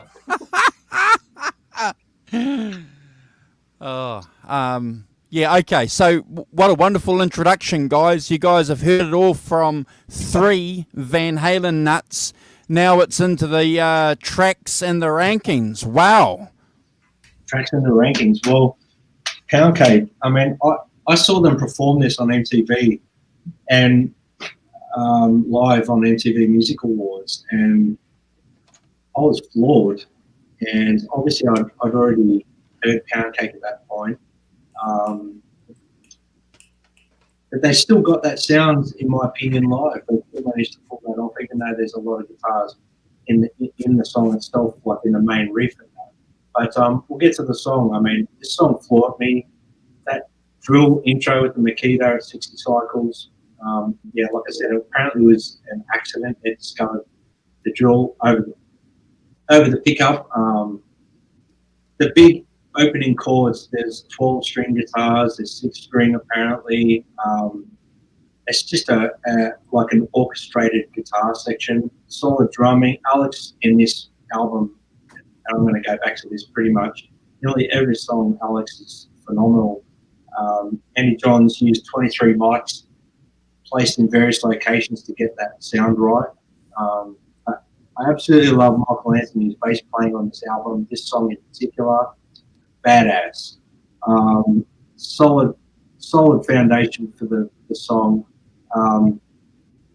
You know, and Sammy with his vocals. I mean, his lyrics are very clever. It's obviously, about a woman. He's got to have some woman, got to have some pound cake. I mean, I sure love my baby's pound cake. I always loved that line. For some reason, it just it's obvious what it's about. The call and response guitar bit, those bits in the song. Great solo. No rhythm guitar as pretty typical Van Halen, just keeping it sort of bass, drums, and guitar. The stabbing guitar bit in the solo, and the bass playing is unreal in the solo. Mate, what an opening track! It's huge. It's huge coming out of the solo there. The breakdown, the harmonic taps. I could go on for hours about this song. Massive opening track. This song is one that changed things for me as an up and coming guitarist and musician, and I realised, how important Van Halen was to me. I believe this song was recorded in a demo, like 10, 15 seconds of it. Alex picked it up, listening to it the following day after he recorded the demo, and just goes, Ed, got to have a crack at writing something of this. And geez, I'm glad Alex did that. I've got to give Alex a massive thank you there, because I might get some arguments here, but it's one of my favourite Van Halen songs. So without Alex actually bringing that to Ed's attention, maybe we wouldn't have this song today. So I gave this song a 20 out of 10. And I'm sorry, guys, but I just love my baby's pound cake. got the recipe for you. Yeah. Yeah, so for me, guys, of course, you hear the drill right away. Interesting at that time, 1991. I remember the band Mr. Big. There was Paul Gilbert and Billy Sheehan. They used to glue a pick to the end of their drill bit, and there was a song off their Lean Into It album. It's called "Daddy, Brother, Lover, Little Boy." That they used to do the solo with a pick attached to the end of the drill, and so they'd also do the holding the drill and the sound coming through the pickup at the end of the solo. They actually played on Jay Leno doing that, so that was pretty cool. Big drums, like Brad said. I echo all that. So Brad had mentioned when they played live on MTV, I certainly saw that, and that's where the sound when you hear it on the record, and then when you hear it live is a different thing. Where on the record, I talked about the overdubbing of all the guitars on the main riff, but then when he plays it live, okay, it's more sort of acceptable to my ear this is a guitar going through whatever effects into an amp, right? And just so you guys know, whenever I'm down in Cabo San Lucas, this is a photo from, unfortunately, the year that this guy passed away just a couple of years ago. This is a photo of me and Vinnie Paul from Pantera. Also, Sammy and Eddie became really good friends of the guys in Pantera at one point. And Vinnie Paul always made an appearance at the birthday bashes, about 5-6 years in a row. And every single time that Sammy would be on the mic and say, "Hey, Vinnie, what song do you want to play drums to?" Vinnie would always say, "I want to play Pound Cake, Sammy. I want to play Pound Cake." So I'd say 5-6 years in a row when I was down at the cantina, Vinnie Paul and Sammy and his band, Michael Anthony and Vic Johnson, they'd launch into Pound Cake. I guess I'm sort of asking you guys this thing about sort of I have different categories with this, like the sexual innuendo lyrics. Here we are describing a woman's female productive track here. Like if a girl was singing this song, she'd say, "I love my babies Johnson." How am I gonna react to a girl singing something like that? So I just have that's one of the, I'm just being honest. That's one of the sort of the downsides to this song for me is just that lyric. When it's 91 when this comes out and I'm 20 years old, okay, it's no big deal. But now as an adult and listening to all this great music that I've listened to the last 30 years, like even when Vinnie Paul gets up on the drums at the canteen and starts playing it, there is kind of, all these girls around me and stuff. There is a slight embarrassment with that lyric. There's going to be some other stuff on this album coming up. That's the only thing. I love the song otherwise. I think it's an amazing solo. I like Brad said, I echo the stuff about Michael Anthony, his playing, not just on this song, but the whole record.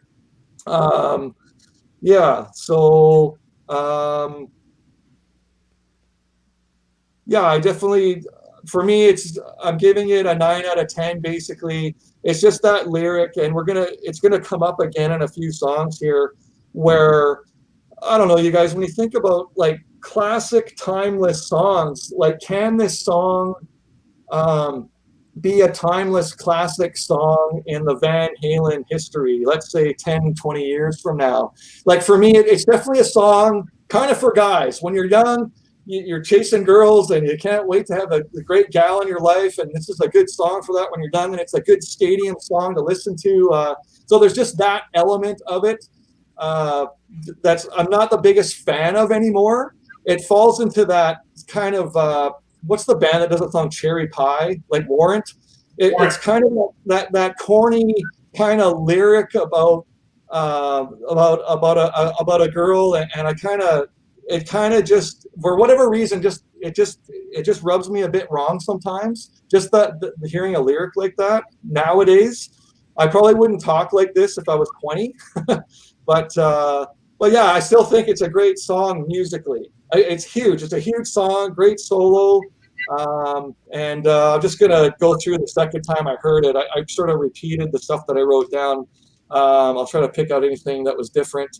I used to have a tape. So when this was the first release, what you guys were talking about, I actually had a tape in my car. It was a half an hour long. It was just Pound Cake when it was released. I recorded it like 8 or 9 times in a row, and I'd crank it in my car. So when I was 20 years old, it's Van Halen. It's the first thing since OU812. I'm cranking it for sure, no problem. Just over time now, when I look at it, just lyrically, it kind of has that sort of corny connotation to it. Just from a, females that have been in my life and stuff, they're not going to listen to this. It's like insulting to them. What are you singing about here? So there's just that aspect of it. Anyway, it's obviously a play. But as far as me, like a 10 out of 10 thing, I only knock it because of the sort of just the lyric part of it. But other than that, I'll let Kurt go. Cool. Well, you're a gentleman, Steve. For sure. And I would say just being classy or class act. The Pound Cake deal, I guess, was cool when you were younger, but now that you're older, especially when you have kids, it's a little bit different. But so I'm going to rank each song in 2 ways. So some of them are going to be like 10 out of 10 or 8 out of 10 or 5 out of 10. But then I'm also going to rank it number 1 through how many songs are on this album? Yeah, we do that. We do that. I definitely say what's my favorite, a song that I'd play for someone, and what's my least favorite, what's my skip. I mean, we definitely do that, right? So, yeah. Okay. So Pound Cake would be 10 out of 10 for me. It's a great song, and it's number 4. It's my 4th favorite song on the album. And if there's any nerds in the chat or watching now, the Makita is a 6012 HD drill. Andrew, I have one coming from eBay. It should be here next week. So I can't wait to take it apart and paint it and hopefully unveil it on the show in the future, if you wouldn't mind. So that'll be cool. No problem. Yeah. So yes, 6012 HD Makita. Of course, this was Van Halen's first release on this album. Brad stole a lot of my thunder on some of the facts, but the video was actually banned in Canada. I don't know if you knew that, Steve. So the video, they wouldn't play in Canada, right? Yeah, and just to interject something here, Kurt, our friend Johnny Bean mentioned something that the packaging of this album, there was, I think at Walmart, it came in a brown paper bag at some point because they didn't want that For Unlawful Carnal Knowledge name out there. Yeah. Right. Obviously, the first release, it was the first sign of the huge drum sound that we were going to get from Andy Johns and Alex. And I remember seeing a picture of his drum setup with, it looked like spider webs coming down from a haunted house with all the mics set up on this thing and all the cables going underneath on the floor. They put a lot of effort into this drum sound because 5150 had a small footprint as far as space goes, and that's why they used the Simmons drums in 84, 5150, and OU812, just because they didn't have the room. And I believe they remodeled the drum room for this album, right? Yeah. Yep. Yeah. So they had the bigger drum room. Alex, took this 10 to 15 second demo and added drums to it. And for me, just watching the video as a kid at 14, seeing those voluptuous girls on the video, obviously the innuendos with Pound Cake to whatever, Johnsonville Brat, whatever you want to call it, Steve. It was cool. And I thought it was a perfect song to start out as a first release. And it's a party song. And it kind of goes back to the roots where I don't think David Lee Roth was any saint when it came to what he sang about. But Sammy always kind of had that, Yeah, so for me, it's some of the lyrics are tongue in cheek, where you could sort of take it either way. Well, I kind of think it's about this, but maybe they were singing something sexual. But this is just painfully obvious and out there. what they're singing about to me. Right? Yeah. And if you guys know Scott Smith, he actually loaned his prototype or replica Makita drill to Eddie for one of the tours, and apparently he got it back, and the thing was just beat to shit because Eddie would use it and he would toss it on the drum riser, and then of course he'd pick it up again for the solo and do that quick 1-2 pump on it and toss it back to get back to a solo. So he was actually hard on that thing when he used it live. Kind of cool. Yeah. That's cool. Andrew? The song for me is a 10 out of 10. I loved the song. I just remember picking the cassette up with a friend of mine, a guy called Hamant Patel. We'd gone into the record store on purpose to pick it up, and the sound was just unlike anything, I had heard previous to Van Halen. And I don't want to say anything more other than the bass. The bass is fantastic. You can hear that bass run. It's just phenomenal. And I don't know why, but I have an ear for a bass. And I'm not a bass player, but maybe the bass is calling me.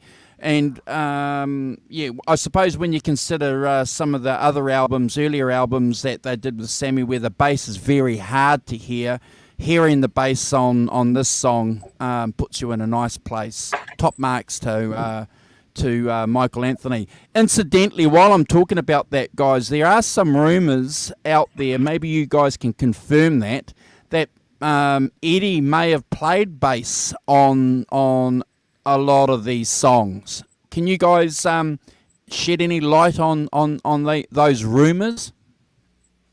I know one song you played bass on. Okay, cool. Yeah, which I'll get to it if you don't want to spoil it. Okay, no problem. No. We'll get to it when. Yeah. No problem. And cool. It's not a skip. No, obviously not. Judgment Day, Brad, go for it. Okay, that's a real favorite of Brad's too. Judgment Day. I love this song.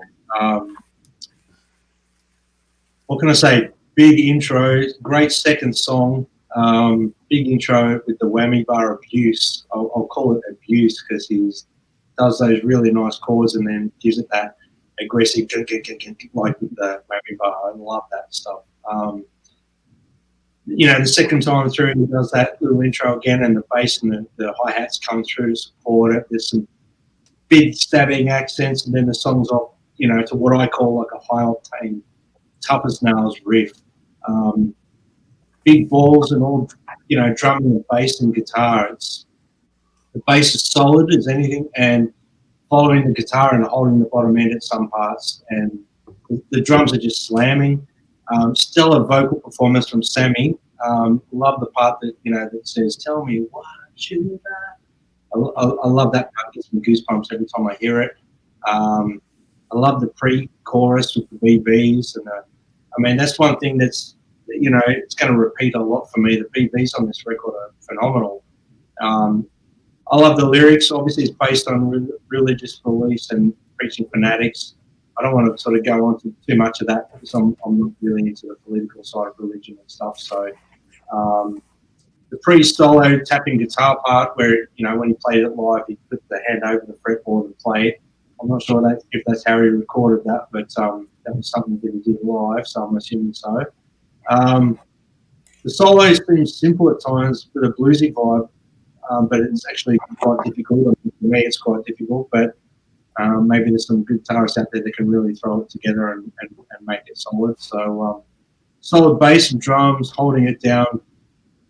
And I've got to make mention of the outro vocal line, and the harmony on top of that is just insane. It's just like insane. The bass playing in this song I really thought was a highlight for me. And I gave this song 10 out of 10.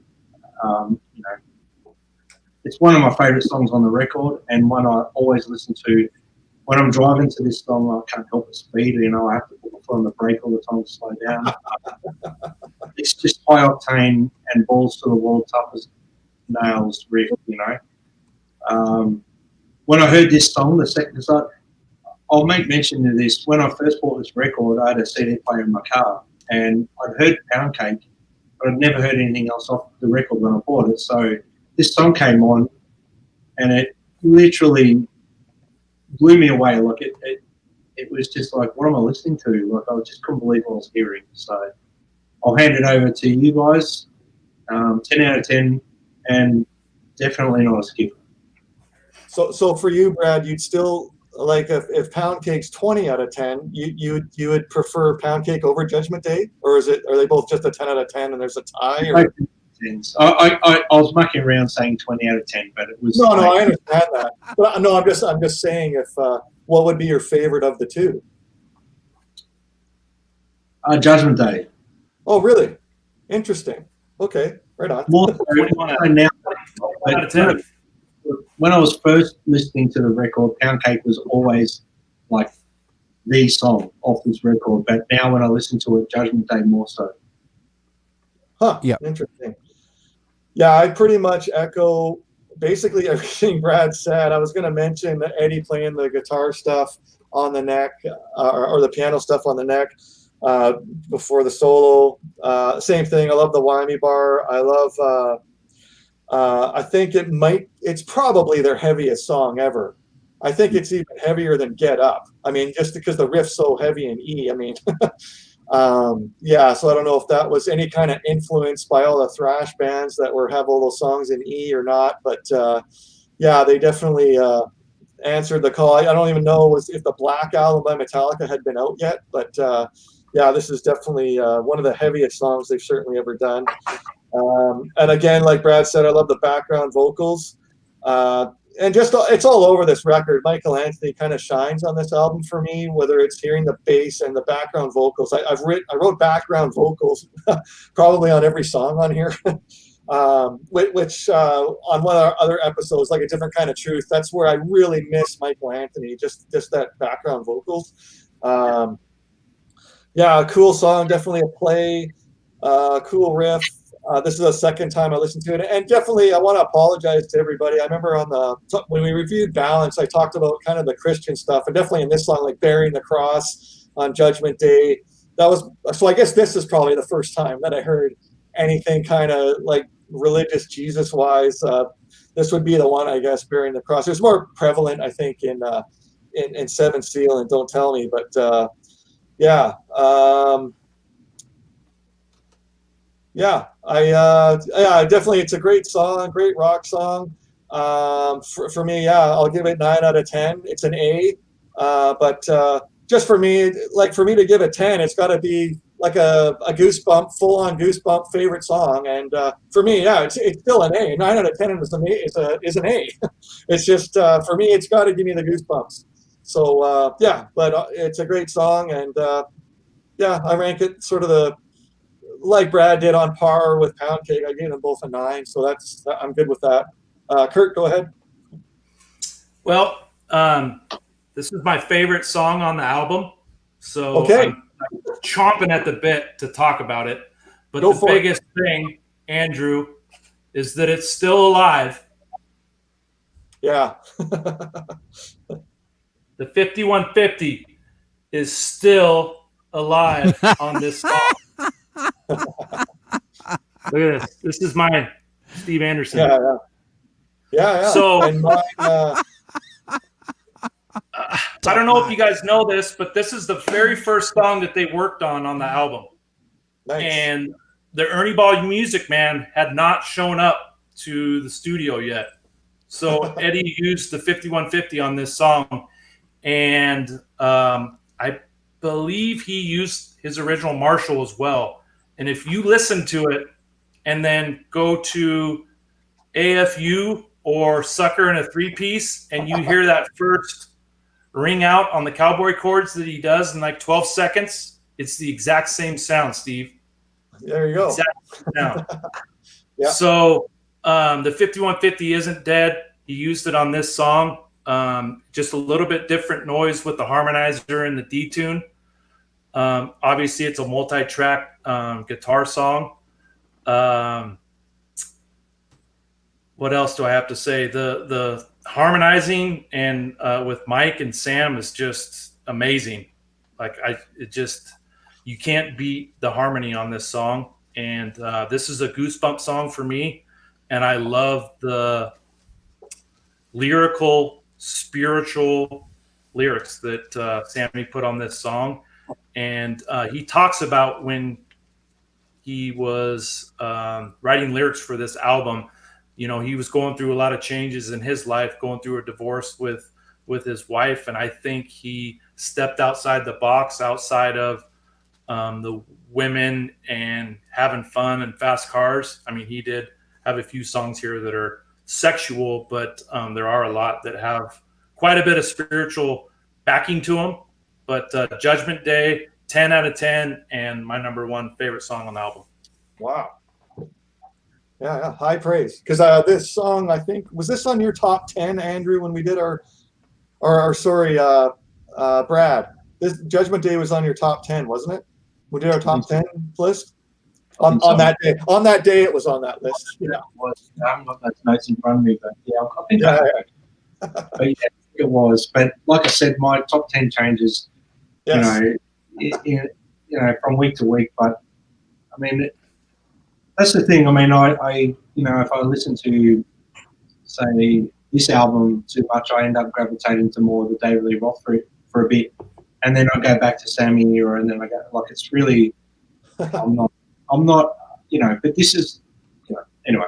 This song in particular for me is even more so my favorite on the record as well than when I first got the record. It was always Pound Cake, then this song. But yeah. Anyway, Andrew, what's your thoughts on it, mate? I don't want to take it off. Oh, yeah. Look, I've always loved this song, and I just want to echo what Kurt said. You know, I understood very clearly and early when I was listening to it the sophisticated lyrics that Sammy Hagar, was presenting us, and I like that. And there's a lot more for us to talk about the lyrics later on as we go further into the tracks. But just to sort of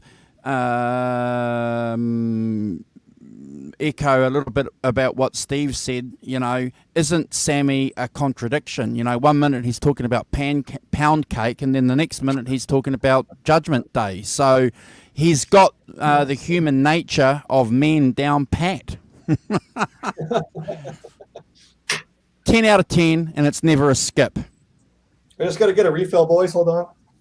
Yep, no problem. While he's doing that, I'll just do a quick shout out to everyone in the chat. Nelson, Luca, thank you for joining us. Alan for joining us. Jesus Rapes Me for joining us. Johnny Bean, thank you for jumping on. KXM Rock, thank you for joining us. We really appreciate the kind comments and the support. Kurt 5150. Oh yeah, there he is. He's actually on the panel. Thank you, Kurt, for joining us. Who else? If I've missed anyone, Robot Master Switch, thank you for joining us. We really appreciate you hanging out with us. Thank you. There's some bloke in the chat called Brad Cook. I think you need to time him out. No. We're happy to have him. Okay. Real quick, I'm going to present I got two photos I want to show. These are a lot of unseen, I guess you would say, or not very popular. That's Eddie with number one baby, Ernie Ball. And I can't tell if that's the Soldano or the PV prototype. But there's another one. It's got to be this. Wow. Yeah, that's the soda. Yeah, that's soda. Yeah. So that's the Soldano, but he took some of the letters off to call it soda. Yeah. So these two pictures, they're pretty cool. They're not, there you go, ones that you see very often. But Eddie is quoted to say that Ernie Ball amber showed up the day after they finished Judgment Day. Oh, really? So he had actually noodled around with a few different prototypes that I have some pictures of the prototypes, but his amber showed up the day after he finished Judgment Day. So here's one of the prototypes. Oh, wow. Yeah. And that Soldano amp, Kurt, that's also on stage when they open the Cabo Wabo Cantina. If you see stage shots of the stage, you'll see the Soldano is on the stage there. Yeah, so that was the first time. That's the first time I had seen the Soldano, was on the opening of the Cantina. Yeah. Inside Magazine's got that centerfold where he's playing the red PV or the red Ernie balls. You can see the Soldano in the picture. There you go. Yeah. Cool. Little nerd comes out of me. That's all right. That's what we do here. No. That's what we do here. Yeah. You're at home.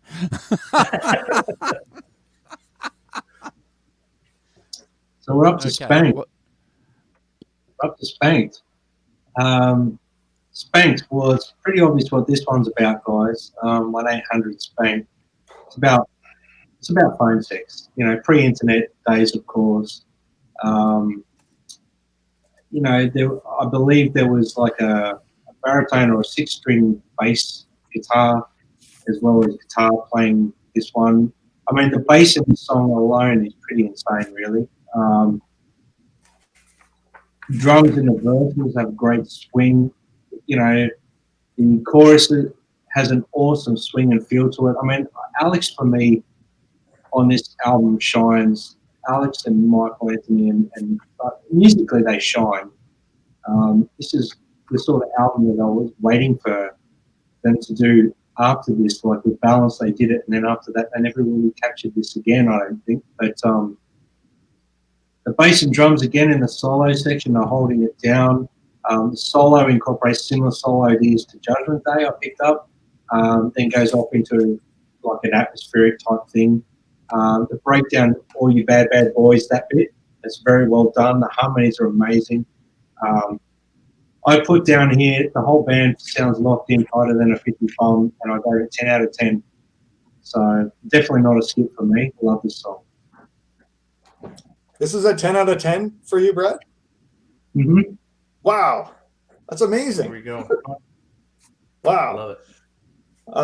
Yeah, guys, for me, I guess this is the first time probably there's the sort of jangly chords in this at the beginning. There's that sort of what Brad was talking about, that sort of the bass that Eddie's sort of playing. I think he probably has a double neck guitar.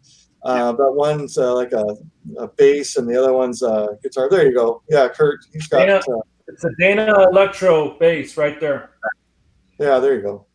Yeah. That's the one he used on Spank. Yeah, there you go. So like any Van Halen song, it's usually, I'm always looking for a riff. I've said this before. I think one of the first one we did was Tattoo, and I'm like, okay, where's the riff here? It's not grabbing me, and that's the thing about Eddie Van Halen. He always had that I liked was the riffs, whether it was on guitar or piano, grab me. So that with this song here, I have a hard time with just finding the riff that.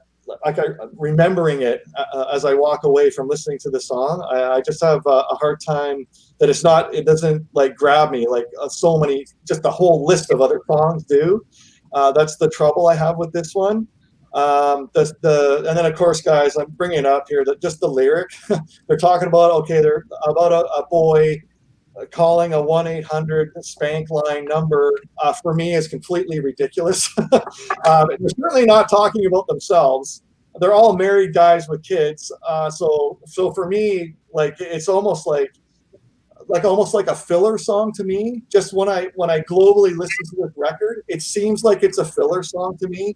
Like what else do we have that we can put on here? Like I don't know if you guys know any other sort of B-sides to this album or any songs that were recorded that didn't make it to this album, if there's anything out there, because I would certainly say if there was, this would probably be the song that they would replace. Just looking at this album, all 11 tracks here, this is the one for me that is my least liked song on this album, like for sure. As you guys know, I don't like everything blindly. Like there's things I love, and there's certain little things about lyrics. Like I like songs beginning to end that are timeless. Zeppelin has them, the Stones have them, the Beatles have them, Pink Floyd has them, and that. And when I get to something like this lyrically, like I couldn't play this song for someone. Like I just couldn't play it just with the lyric alone. Like I'd be embarrassed. I'm not going to play this to some someone's aunt or somebody, my girlfriend's friend or something. I'm not playing this song. There's a bunch of other songs on here I would first. Right. Kurt's wife. Yeah, right? You wouldn't play it for my wife, would you? Okay, I just met you tonight, so I don't know you that well yet. Yeah, right. So for me, on this record, guys, if I'm going to pick a skip, and I do this for everyone, the hardest thing is to look at all these albums and what's your skip. This is my skip. And I can't get past the lyrics. And I know I appreciate him giving it a 10. But for me, it's my skip on the album. And I'm just actually going to leave it at that. And I'm going to say this, with all due respect to Sammy Hagar, I think it's the worst lyric he's ever written in his life. Like what other song is talking about this subject? It's just that's where I'm going to leave it. Kurt, go ahead. This is where I love the controversy because Brad likes this, and this is my number 11 song, so it's my least favorite. And out of all the Van Halen albums, there's only 4 that have non-skippable songs on them. Van Halen 1, 1984, 5150, and this album. They don't have any skippable songs. So I would say Spanked isn't my favorite, but I would never skip it. Is that fair? That's fair. Yep. So that's what we want to hear, yeah. I'm not sure if my brother's still on. He just ordered a Sunburst Fender Telecaster, but this is the guitar Eddie used on this song. Oh, wow. Really? And it's an Esquire, which if any of you Fender gurus out there, that's a single single coil. Yeah. Pickup in the bridge. So that's the guitar he used on this song, along with highly sought after electro bass. So not sure if you guys knew that or not. For me, it's my least favorite song on the album, and I would say I'd give it a 5 out of 10. Eddie also used an EBO on this song. Not sure if anyone talked about that at the beginning, but he used an EBO, and I think it was his first and last time he ever used an EBO. Brad, I don't know if you ever dink around with one of those on any things you do. Not recently, no. Probably in the last 10 years. Yeah, so of course, Eddie, he's one of those guys where he has something in his bag and he may not ever use it again. But one thing good about this song is obviously the background harmonies are amazing. And it kind of goes back to the whole theme of this song. When I was 14, I actually ordered for Unlawful Carnal Knowledge t-shirt from Jeff Hausman's not website, but mail order back in the day, right, Steve? Yeah. And my mom threw it in the garbage.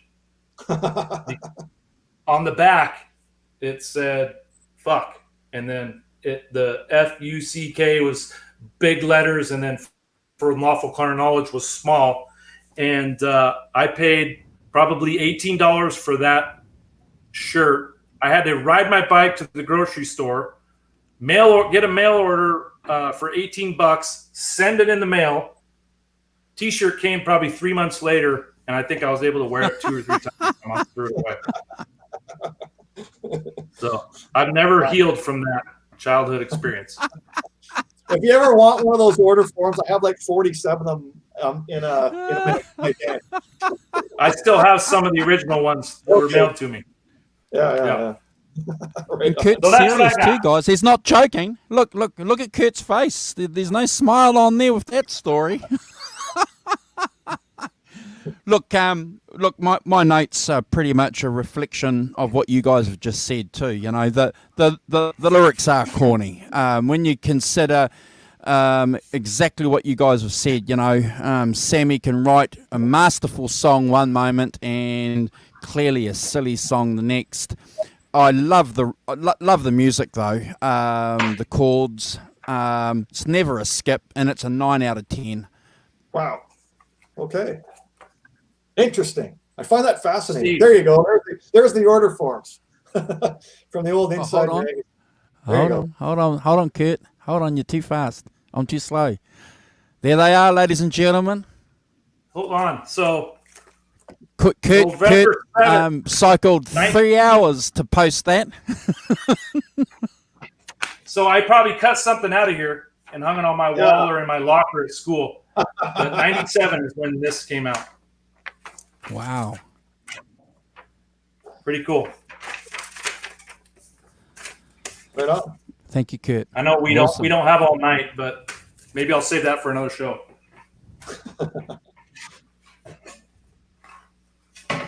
Go ahead. Awesome. All right, Brad. We're going to run around? Run around. Thank God. Yeah. Run around. Oh, hold on. Okay, brother. Run around. Okay, I'll dive straight into it, guys. Catchy, well-written song about being given the run around by a woman, obviously. That's what I took away from the lyrics. Nice chords to open. I can hear an octave pedal sound the second time through come in.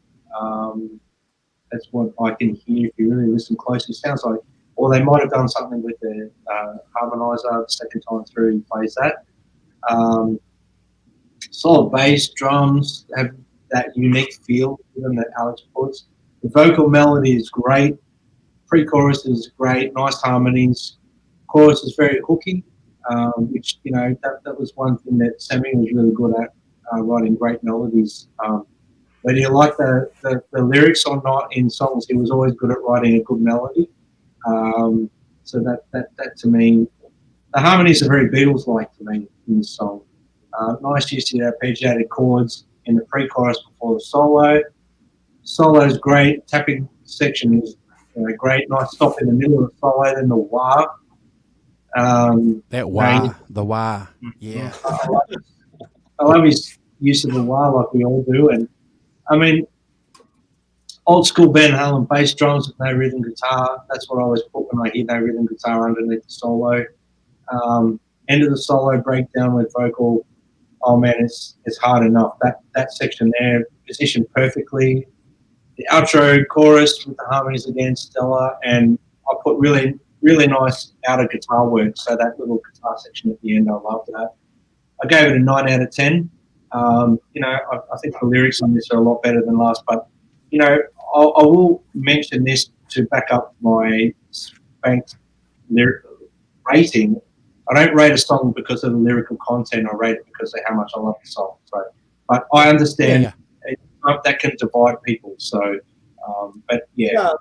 Yeah. So Brad, just so I can clarify to everyone, like I'm a song guy, and I play in a band where I play an acoustic guitar and I slow songs down, and like lyrics mean a lot to me personally, because when I sing, like the songs I sing in my band, I mean every word and the melody and everything means it all adds into it all. So I think of all these songs like are these songs timeless? We're talking about a record that's like 29 years old. Like, are these songs falling into a timeless category for all of us, right? So I do think of them more than just the music. But the lyrics and the message is all part of it for me as far as when I rank them. Yeah. Anyway.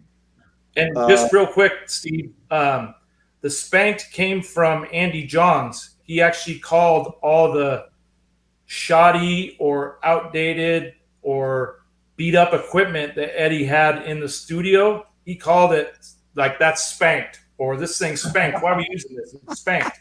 So he used to use spanked to describe worn out stuff that Ed had in the studio. So when they did the song, Sammy was kind of making fun of Andy Johns by saying spank. Well, I wish it had been more literally about Ed's shoddy equipment. That would have been cool. That would have been cool with me, actually.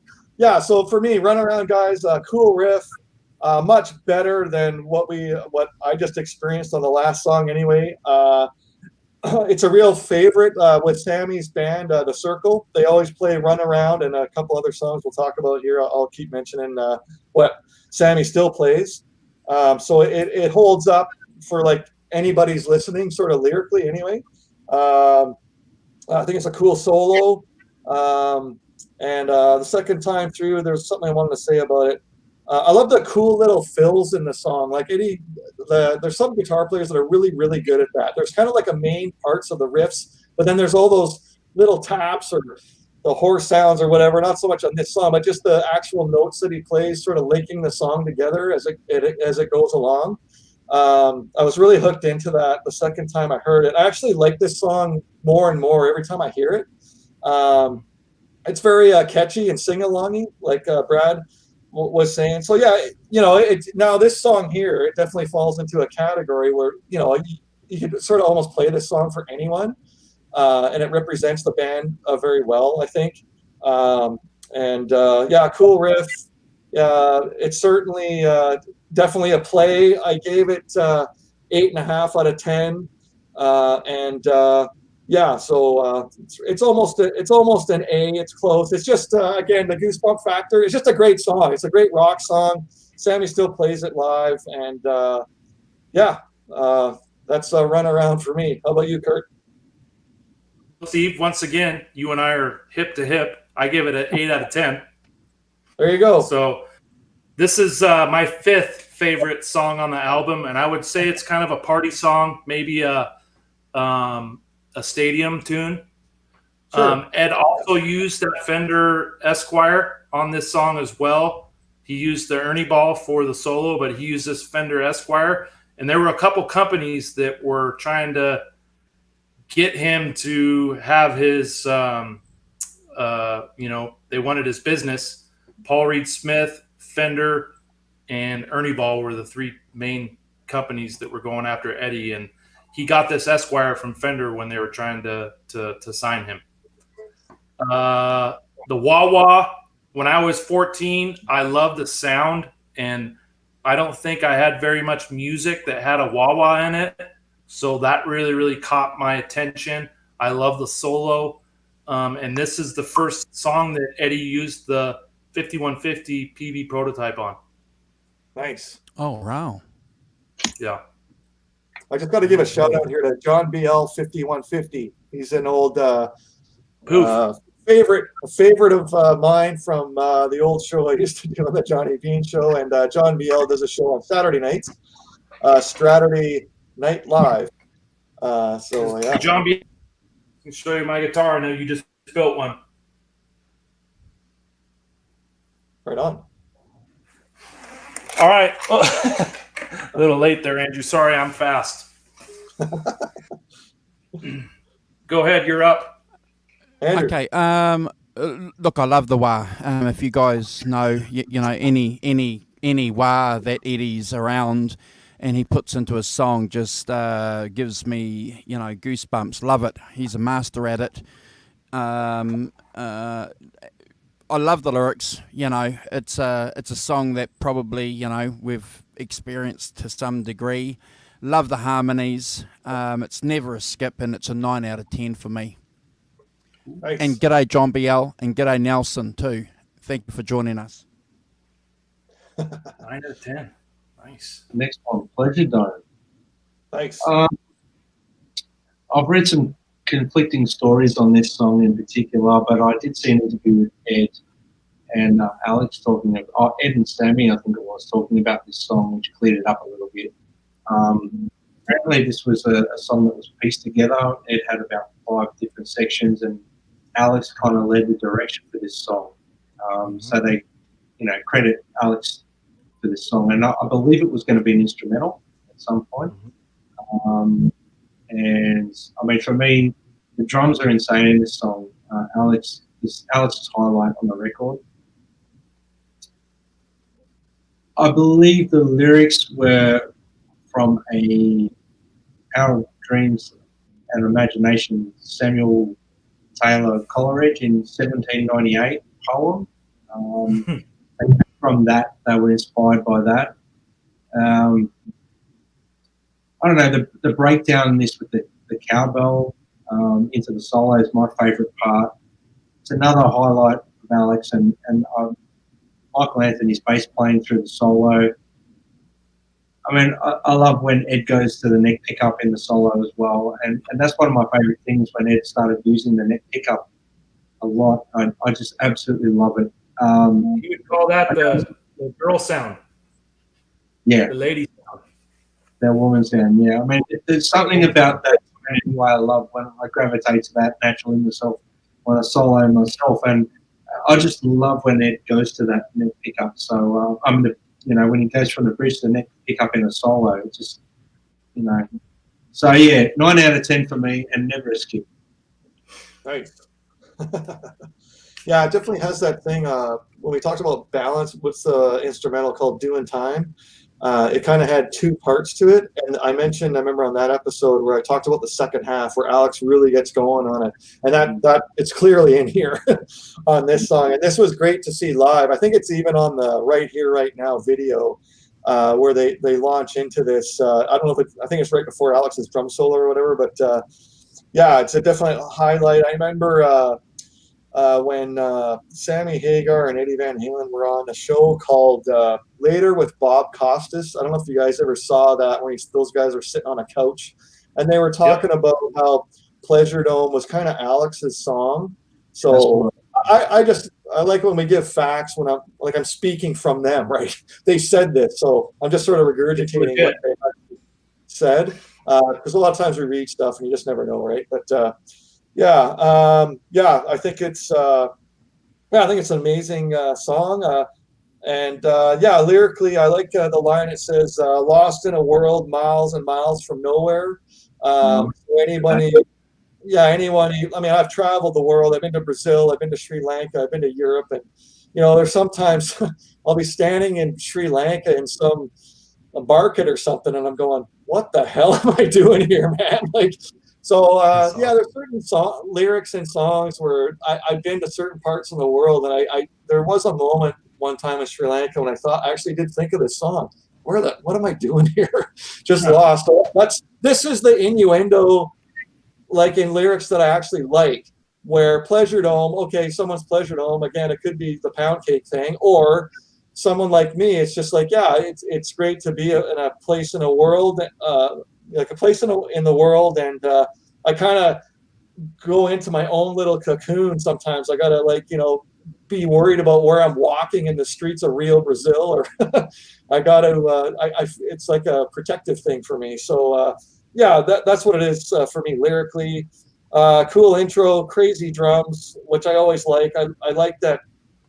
Would this probably be there's obviously the intro to Hot for Teacher where Alex is highlighted, and but this was kind of the next time where Alex had a moment he could shine.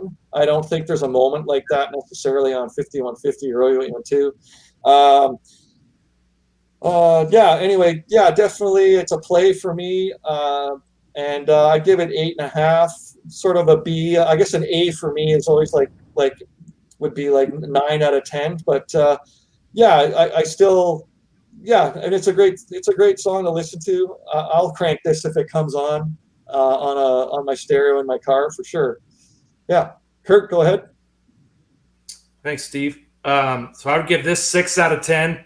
This is actually my 9th favorite song on the album. Love the heavy guitar paired with the drums. Like this just spells DNA with me, or brotherly love and being in sync with family or your brother. And as well, I bought this Live Right Here, Right Now VHS. And if you've seen them do this song live, you'll love this song more by hearing them do it without vocals. And it's no knock against Sammy or not saying that his vocals on the album weren't good, but I thought the jam as a instrumental was awesome. And when I heard it on Live Here Right Now, I thought, man, I like this song more now that I saw him do it without vocals versus, with vocals. So I think that was the time where Sammy would go back and had some time with some women backstage while they played that song. And then Alex went into the drum solo. But Great jam. And Brad stole my thunder with the pieces together with different songs. But yeah, good song. Yeah, and Brad, one thing you got more knowledge than I thought you did. Yeah, and there's that ending riff in this jam that I like. Yeah. Yeah, it almost could be the start of another song, actually. But I mean, we say that a lot about a lot of the parts, the guitar parts in these songs, right? So yeah, Andrew. You know, Van Halen, desperate to try and be a progressive metal or rock band. I think it's something.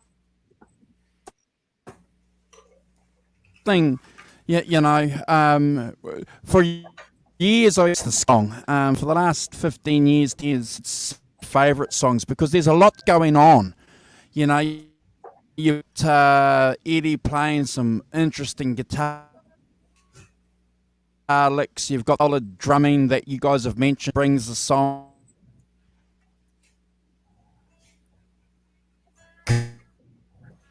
Kind to think that this might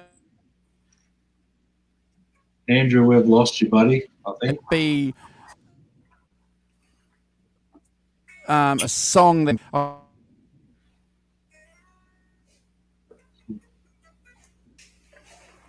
think we're going to get a spinning wheel of death on Andrew in a minute. Yeah.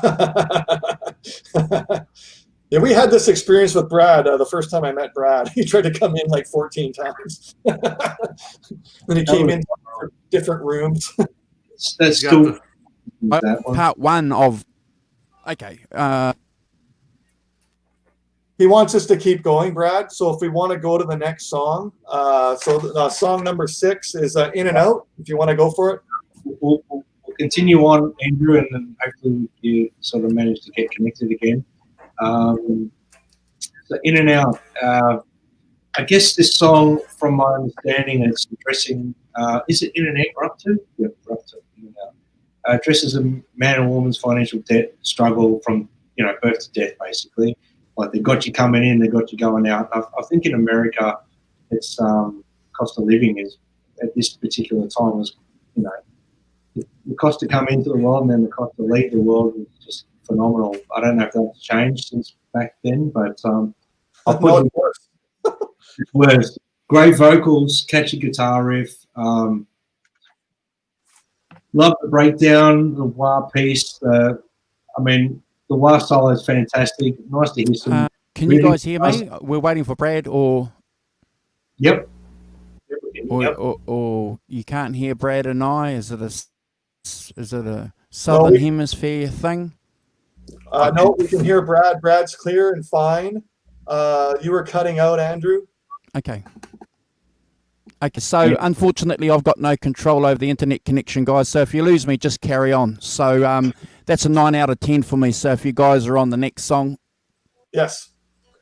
Yeah, we just dove into In and Out, mate, because we thought we might as well continue on without you until you log back on. So lyrically for this song, I kind of like this one less than I do Spanked. But that's just me. I got a lot of humour out of Spanked, but so for me, this one I gave an 8 out of 10. It's not one of my favourites on the record, but it's still a great song, and I love the music behind it. So, and there's a lot of syncopation and stuff in this song, which I love. So 8 out of 10 for me. Never a skip. Yeah. Right on. Yeah, so for me, I guess with the themes in this record, when you see this title In and Out, you're thinking it's about something else. So it's I'm happy that it's about something else, which Brad talked about, paying to come into this life and paying to go out. And there's the line in the song that says, been in debt from conception. So definitely laid the foundation of what the song's about. And Andrew would be happy. He probably loves the wah solo in this. Do you like the wah solo in this, Andrew? It's about the only redeeming thing about the song. Oh. All right.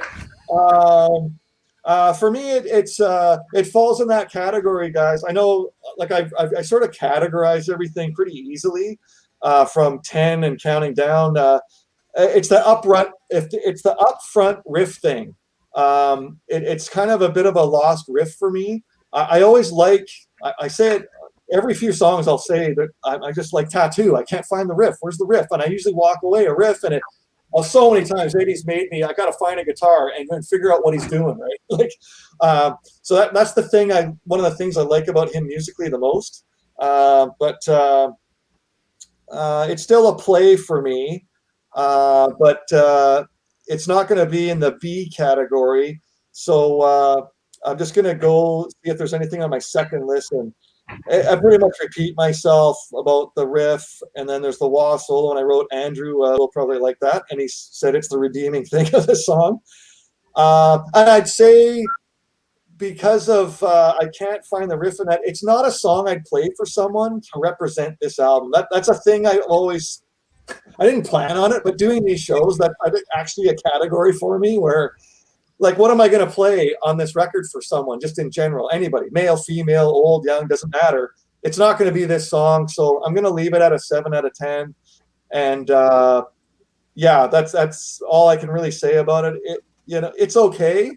It's a rock song, but again, it's just not giving me goosebump factor. I can't get the riff, and yeah, I'd definitely be playing like half of this record before I'd play this song for someone. Yeah, Kurt.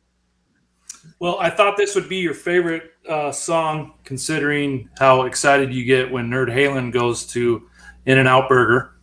Yeah. No, it doesn't relate. If they were singing about burgers animal style, it probably would be a higher rating.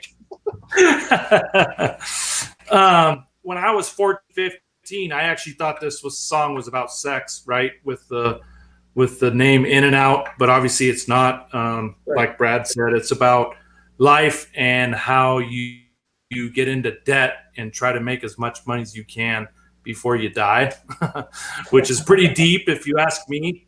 But I give this 6 out of 10, and it's actually number 10 as far as my favorites. So number 2 from the bottom. Amazing fills and in the riff. The rhythm track on this song is amazing. I think Eddie's playing on this is phenomenal. Another wah solo, which we all like, and it's kind of an easy song to sing along with. That's kind of what I think about when I think about In-N-Out. It's kind of a head bobber where in the car you want to sing to it. Nice. Andrew? Yeah, so I'm looking at my notes here. It's my least favourite song on the album. The only thing that I like about it is the guitar work. I don't like the song. I get what they're trying to sing about. But yeah, it misses the mark. There's no Steve Anderson factor there for me. What is it? Goosebumps. Chicken skin, or whatever you want to call it. Chicken skin bumps. Chills. Hair on the arms. Chills. Yeah. I just want to make one comment. You made a comment earlier, Steve, about Spanked being a full song. Yeah, I think this is definitely a full song too. I think I don't know if this. I think I've said it for all the songs almost that don't have a riff that really grabs me. I consider they just sound like songs that were sort of additions to the record to fill in for some reason. But yeah, and maybe one of you guys might know this, or someone in the chat. I don't know the answer to the question, but who worked out what songs went on this album and what songs were kicked off? Because as you already said, this could have been a double album. Ted Templeton. And there are, there's a couple of weak songs on a very good album. Yeah, it was Ted Templeton. They brought him in. Okay. Everyone always says he's an amazing producer when it comes to arranging the songs and the way they put them on the album and the flow. And I think they brought him in halfway through to have him help arrange what songs went and where they went. Okay, so McKinley Lohman wants to know what albums, what are we ranking? And so we're ranking Van Halen's for Unlawful Carnal Knowledge. Yeah, Heart of McKinley. I've never seen McKinley's name before. I said that's hi. a new. I typed in hi. Yeah. Yeah. Hi, McKinley. Because, like, for you guys, maybe some of these songs are fillers, but for me, they're not. So, like, for me, they're really strong songs, even though they're not favourites. I mean, I'd rather hear In and Out than I would of something off Van Halen 3 or I'm going to be controversial and say, you know, one of the other Roth records, you know. That's Absolutely. Absolutely. I totally agree with you. That's what I think. So, but I'm just controversial.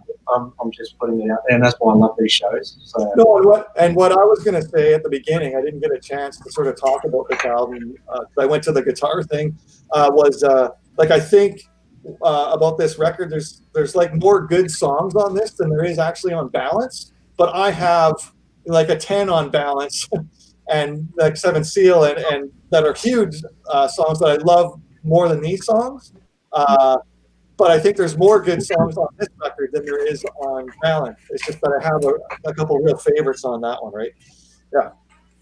So we're up to Man on a Mission. Are we up to Man on a Mission? Yeah. Yes. All right. So this one, everyone sort of knows now that Sammy was going through marriage issues at the time. His marriage is almost all but done. So I think his lyrical content, he was thinking more like a single man than, you know, done and ready for that. And basically a man on a mission, you know. So I love, it's a great opening guitar piece by Ed into a sleazy riff with swinging drums. I love the verses. I think the music's great.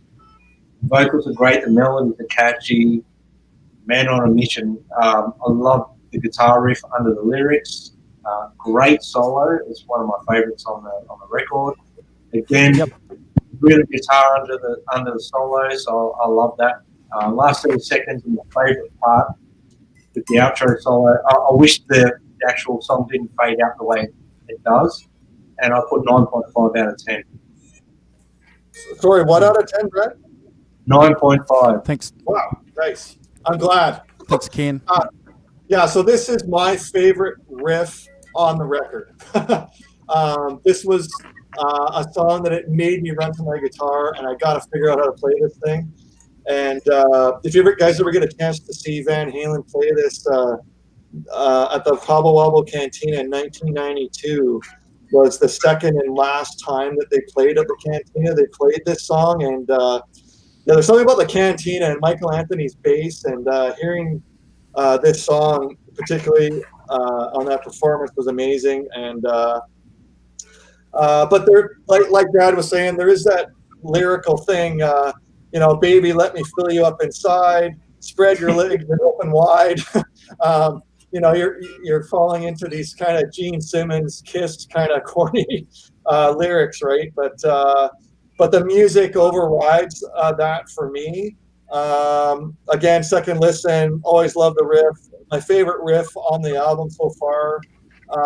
It's definitely a play, and it's again, 9 out of 10 for me.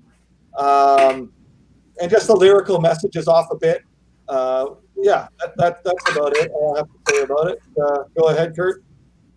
Cool. Man on a Mission. So this was the song I know that Ed played bass on.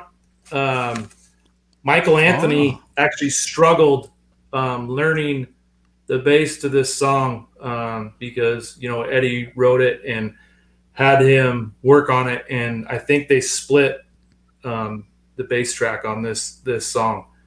But he used his prototype PV on this song as well. I love the harmonies. The I think it's great. Another head bobber. The solo.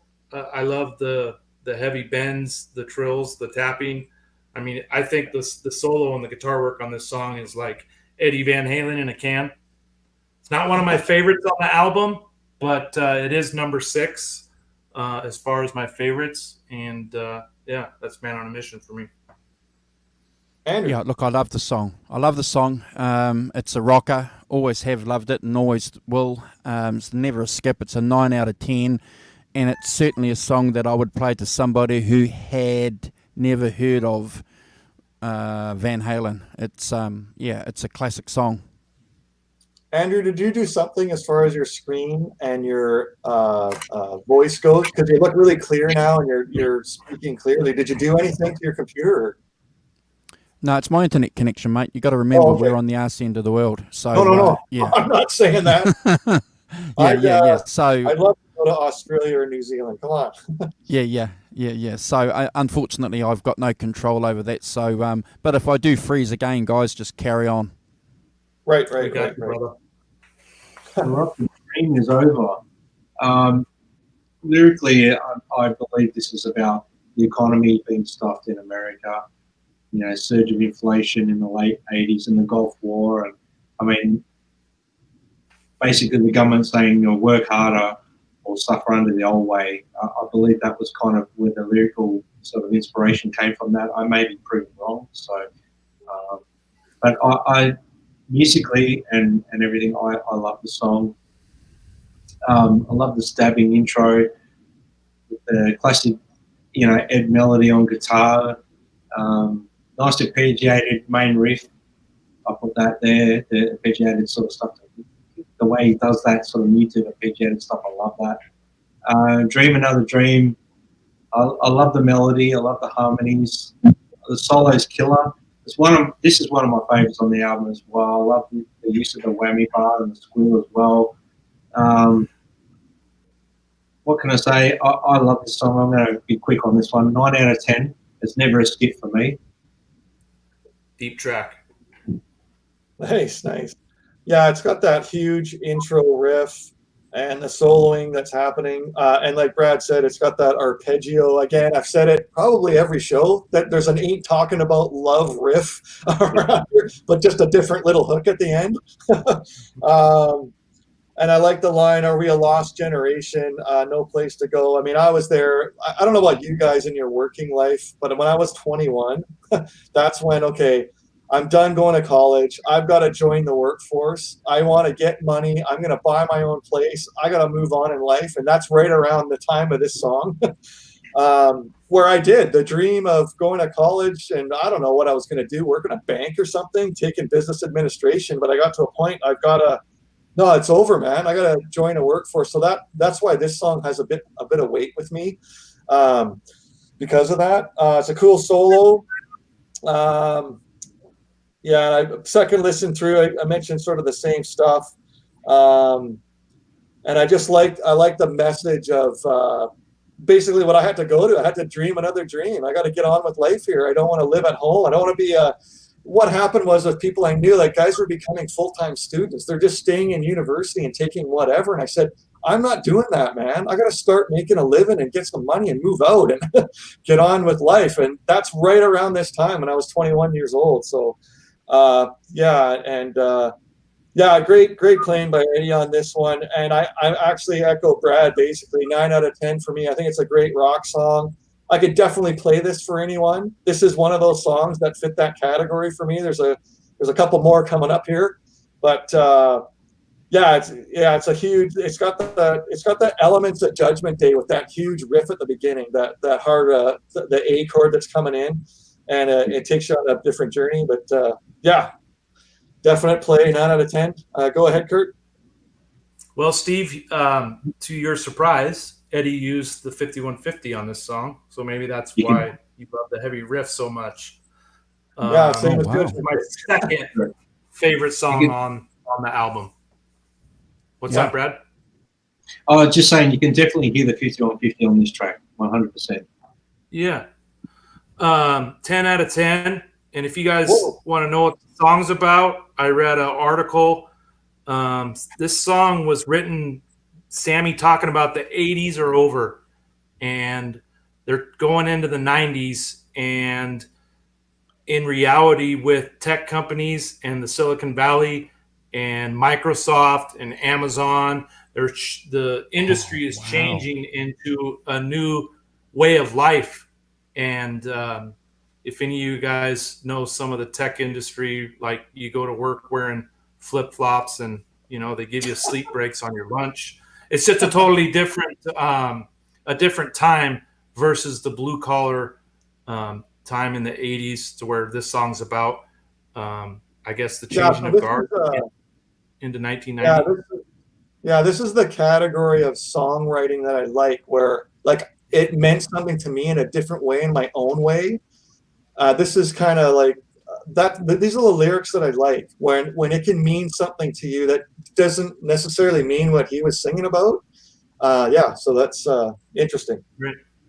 And it's kind of cool. We all talked about, our favorite part of the song as far as lyrics go. And my favorite is, I see the power changing hands, rising from the streets, right? Pretty powerful.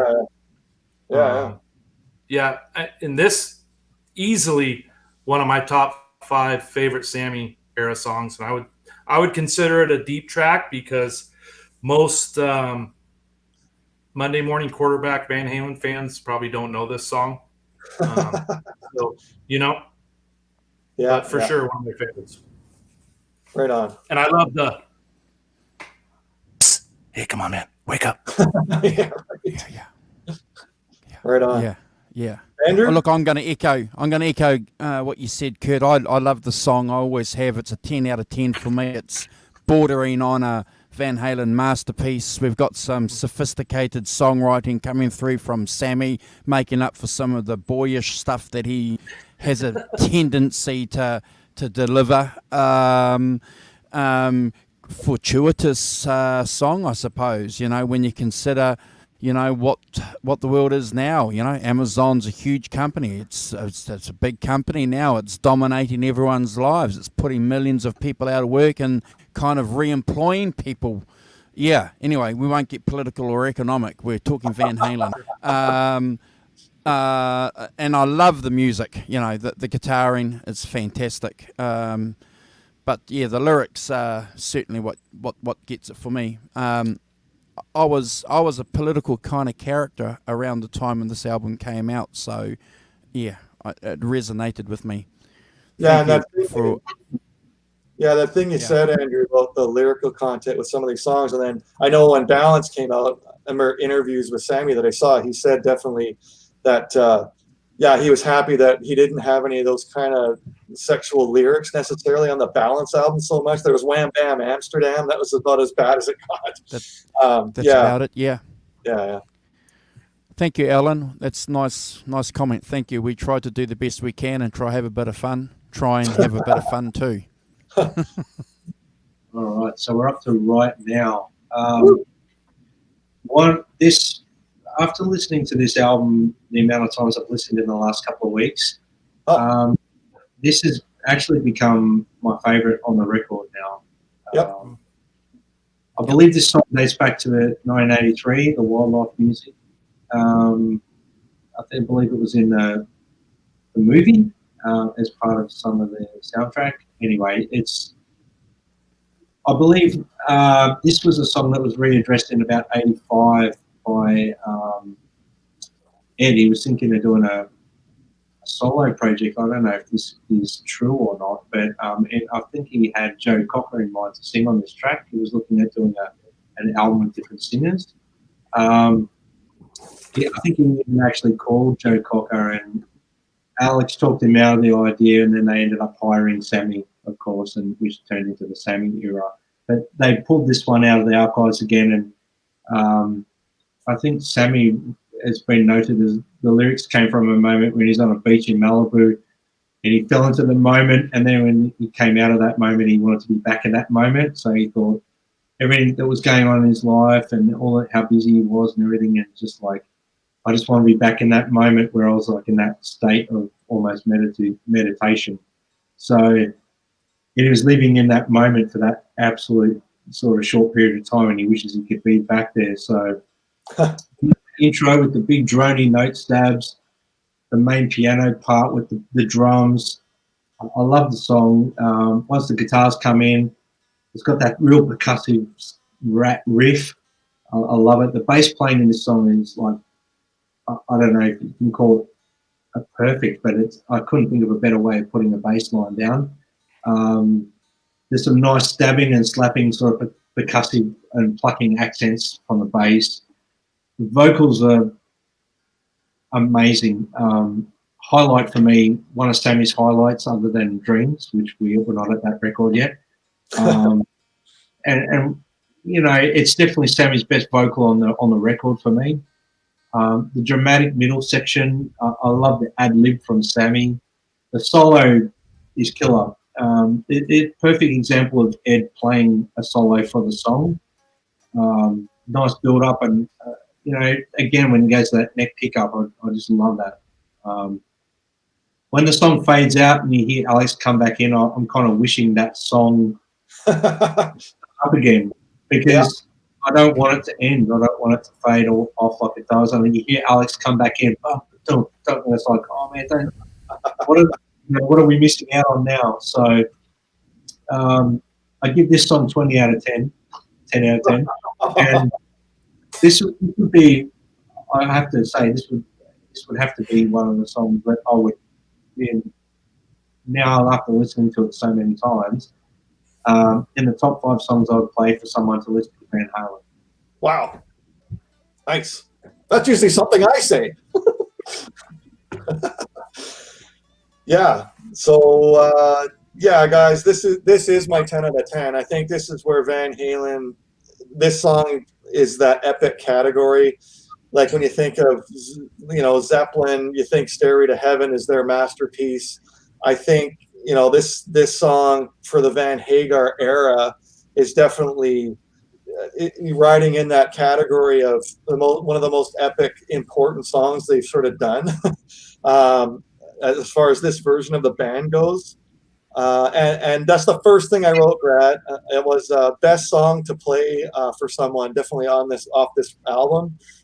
This fits the next category. Like I look at kind of The Dream Is Over and this song, and there's a couple things coming up. They could have almost been on balance. And you can call for Unlawful Carnal Knowledge and put all the sexual innuendo on that record and put this on balance. Because it's sort of Not Enough kind of links with this for me, just sort of with the piano and going in the guitar. And I love it when the drums come in, inspiring lyrics. This for me is when Sammy's lyrics work. This is when it's the best stuff. Like Dreams or Love Walks In. Or even when it's love, right? It's got that inspiring side to it. Great solo. It's one of the best solos, I think, off of this record. Yep. Best lyrics on the album. I could play this for anyone. I think on this record, I don't know where you guys sit with this. Do you, like for me, would you want to hear this earlier on the album? Like if I was to put, this in the place of Spanked as the third song, or maybe the fourth song, like it kind of, for me, maybe it could have been higher up. I needed to hear there's The Dream Is Over, this, and another song coming up. Like I could have heard these earlier on in the record. But every album has a journey. I do like actually the way this album ends, but I could have used this song way earlier on this record. That's just me personally. Definitely a play, a 10. I'm just going to go through my second time through this.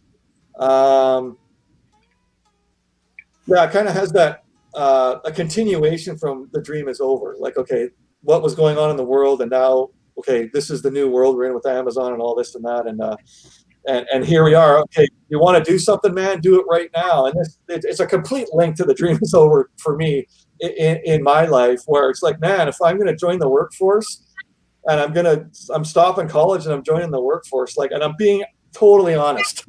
It's all linked together for me in my own world.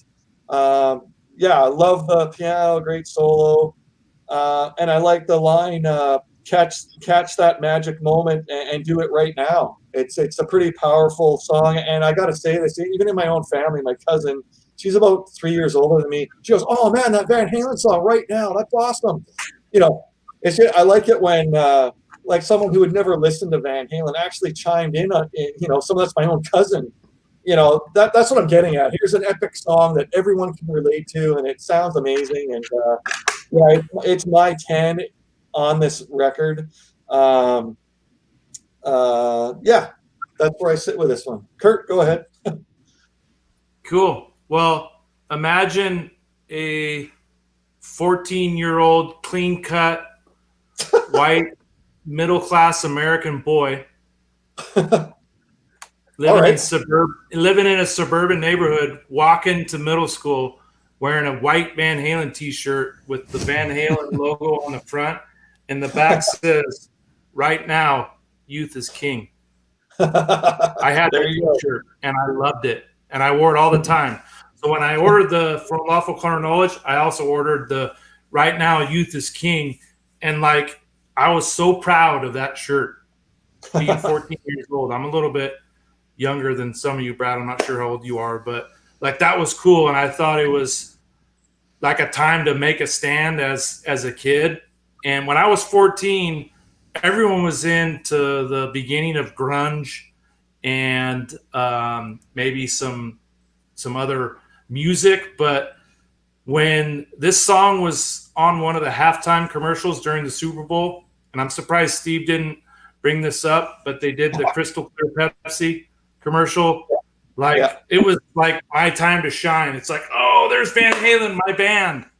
I actually went out and bought the single tape because I wanted to like carry it with me and listen to it whenever I wanted. If I didn't want to take the tape out of my room, but I would give this a 10 out of 10. Probably my third favorite song on the album. And of course, this song dates back to 1983. You can hear Ed playing it for Jazz Ulbrich in his interview when he plays him the demo of Jump.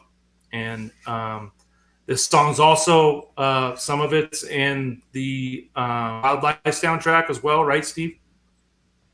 It's the rhythm in the song, guitar wise. It sounds like there's a song called Donut City. There's a rhythm in it that's sort of similar. Yeah. And then before I turn it over to Andrew, Sammy says that he stayed really late in the studio when they were working on this song, and he was usually the one to leave because he kind of wanted to cut out of there and go home for dinner. And he stayed late in the studio and put a lot of effort into writing the lyrics to this song, and he feels like the best came out of him that night when he was alone in the studio by himself. Right on. Wow. Yeah. Okay, guys, this was probably the only video that we got here in New Zealand from the ass end of the world. From this album. I don't remember any other video but this video. And been blown away by it, the visual aspect of the song being presented to me.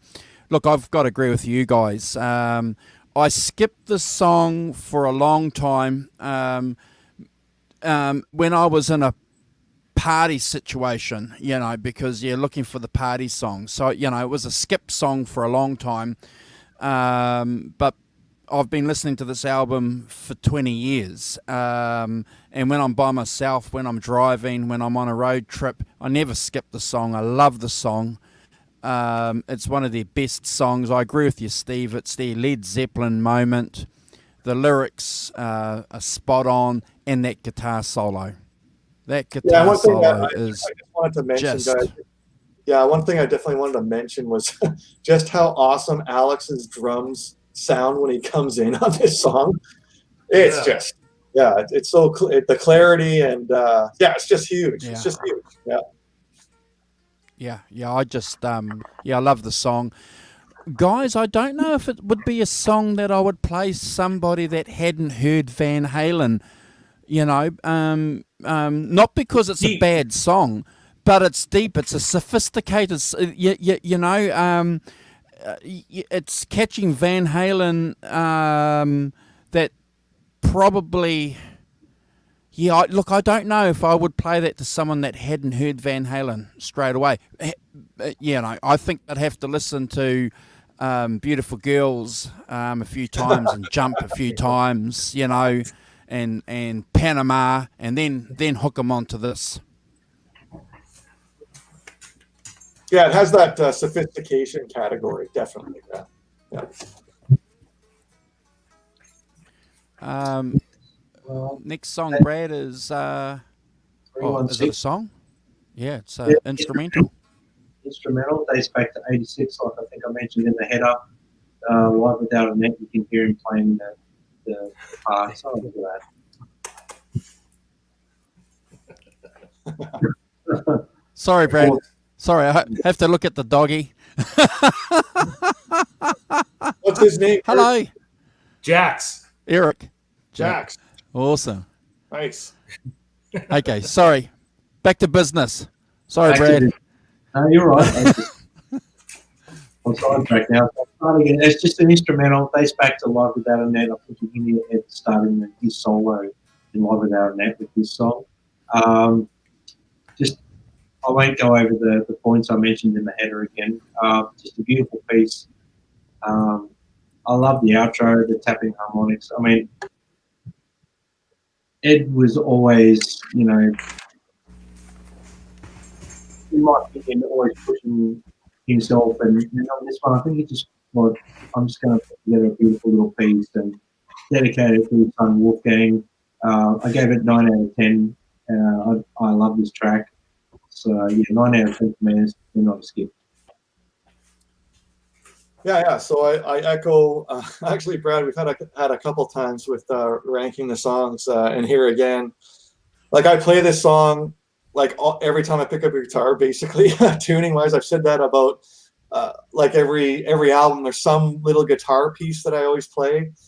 So yeah, it's definitely the things that holds it back out of being a 10 out of 10 for me is like I'm a big collector. Like my favorite tour is the 5150 tour. Like the whole energy of Sammy in the band and Eddie sitting down and playing 3/16, and he'd play like Fur Elise, the Mozart song, and one of the things I really liked out of like collecting all the VHS 5150 tour concerts, whether it's Montreal or Detroit or Philadelphia, all these bootlegs I have and VHS tracks is when he does 316 live on the 5150 tour, a lot of times like Alex will chime in and Michael Anthony becomes a jam, and then he's sitting down still, but he's just soloing and dive bombing and all this stuff, and that's the thing that like this for me it's always missed, just for me, because I'm from the 5150 tour when I came into this, right?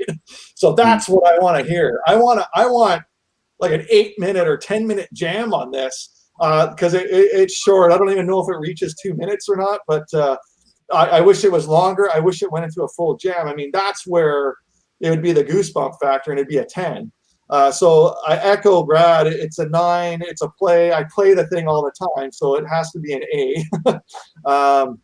But yeah, for me to hit the goosebump factor, yeah, if it was, I think he's playing like a Chet Atkins electric acoustic guitar on this when he, there you go. It's probably the one on the right. Yep, black one. Yeah, the black one on the right there. Yeah, so for me, because, I'm such a Kramer 5150 guy, right? So I'm just like, if he had been playing the Kramer 5150 on this and jammed with Alex and Mikey kicking in on this, that's when it would have elevated for me.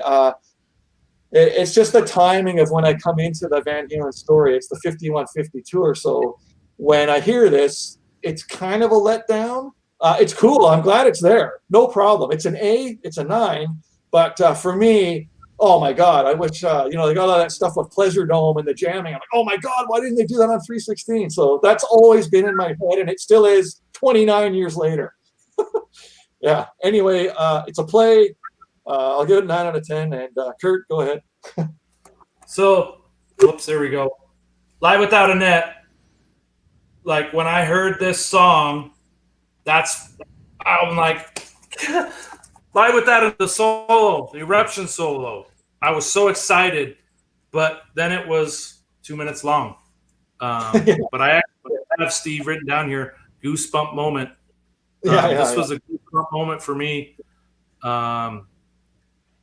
As soon as I heard it, it brought me back to, I had a VHS of Live Without a Net, and it brought me back to that. And not to give away any of my cyber secrets, but a majority of my passwords and some of my things that I have on the internet, 316 is somewhat integrated into some of those passwords, along with 5150 and OU812. But whenever I think of 316, I always think of a couple passwords that I have for some logon information. But this is a great song. I love the steel acoustic guitar on it. It's 9 out of 10. It does fall down to my 8th favorite song on the album, but it brought back memories of Spanish Fly and little guitars. I love those little acoustic riffs that Eddie did, and I think he probably could have done more, but we're blessed with this song. Yeah, so again, just what Kurt said there, I mentioned it on another episode. We talked about what's the one when Eddie's it's called Strung Out or whatever, and he's throwing the ping pong balls into his piano and that. That's my least favorite song ever that they've done. Yeah. No, it's Strung Out. Yeah, Strung Out. Yeah, no, and so when he throws something like that on there, like, it's not inspiring me to go play a guitar. That's what another thing about him that I always liked was when you hear something as a guitar guy playing in bands and stuff, and oh, cool, this is something else I can learn and have in my own little repertoire, right? So that's when it's awesome. And then when I hear something on an album like the Strung Out, it's like, it's kind of dead space to me. But to each their own. That's why we do these shows, right? Nope. Yeah. Yeah. Okay. Well, when I first heard the album and looked at it, I thought, oh my God, which one in the band has turned religious? John 3:16. That's what I thought. Yeah. Because I came from a good Christian family, so that's what I thought for a long time. And I'm old, guys, so you got to remember we didn't have the internet back then, so where you could jump on and read an interview and they'd tell you, it was actually the birth date of Wolfgang's arrival. But look, I love the song. I love the it's just a beautiful piece, isn't it? It's always been a beautiful piece. Look, I agree with you, Steve. When you go and see other versions of it, you just want it to rock on. And it doesn't, does it? So, but then it goes and leads into another great. Yeah, you said it, Andrew. It just it is a beautiful piece to be like at the end of the day, it is a beautiful piece. It's just it's just and you do a pretty good version of it. There's a version of you playing that on your channel. So it's Yeah. So, and then it leads into another pretty good song, which incidentally, I'm probably gonna get beaten up by you guys because I'm talking out of sequence here. That gets smashed by some Van Halen fans, but other Van Halen fans love it. So, we'll talk about the last song. But I love the song. Right on. Last song, Top of the World. Okay, this is a reintroduction to that outro riff in Jump, which I believe that Ed's done at the end of Dance the Night Away live as well in some performance. I actually heard it and I was like, oh, it's not really that apparent in Dance the Night Away, but obviously it's there in Jump. For me, it's a catchy number. It's targeted for radio, without a doubt. It's we've got to have a hit. We've got to have a radio song. I can hear a very Who, like Pete Townsend, Who kind of guitar playing in the verses. Typical catchy melody and harmonies. The middle 8 section bridge into the last solo. I love the part of the solo where the drums kick back in. Actually, right at the end of the guitar solo, I think you can hear a little bit of a nod to the end of the jump solo as well. Like where he does that. Maybe I'm geeking out a little bit and looking into a little bit more than that, but I think he's nodding his head to jump again there. Look, I gave it 9 out of 10. It's a great song. It's not one of my favourites on the record though, but it's a fantastic song. Fantastic song. 9 out of 10. Definitely not a skip. And you could play this for someone, sure. Yeah, so I don't know where you guys stand sort of looking at this record beginning to end, Pound Cake all the way through. I thought it was a good song to end the album with, actually. It's a thing, I'm sort of regurgitating something Sammy Hagar says about the song. He says that it just feels good to say standing on top of the world for just a little while.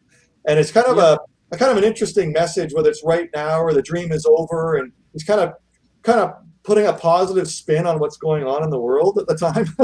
And that's what I was leaning to with kind of like I keep mentioning these ending songs here, like the dream is over, right now, and top of the world. They kind of have that sophistication where they actually could be on balance. The end of like this whole sequence of songs here. It's interesting that it's sort of broken and put right at the end of this record.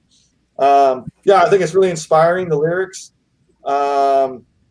This is again where the Sammy lyrics work for me, when he sings about the positive stuff, and inspiring chorus. Again, just regurgitating what Brad said. You can hear it at the end of Jump. Certainly if you crank up the song really loud at the end of Jump. It feels good. You know, when I'm at the Cabo Wabo Cantina, hey, Kurt, do you ever go to the Tulalip Amphitheater and see Sammy when he plays in August? No, I've seen Toto there, but I've never seen Sammy there. Okay, yeah. So anyway, The Circle, this is one of the songs, again, like Run Around. This is one of the Sammy songs that he carries a lot of weight with him, and definitely at the birthday bash. This is one of the songs that he likes to play. It just has a positive sort of vibe to it. Andrew, of course, will probably love the wah solo in this song. It's very pronounced. What else did I say? Second listen.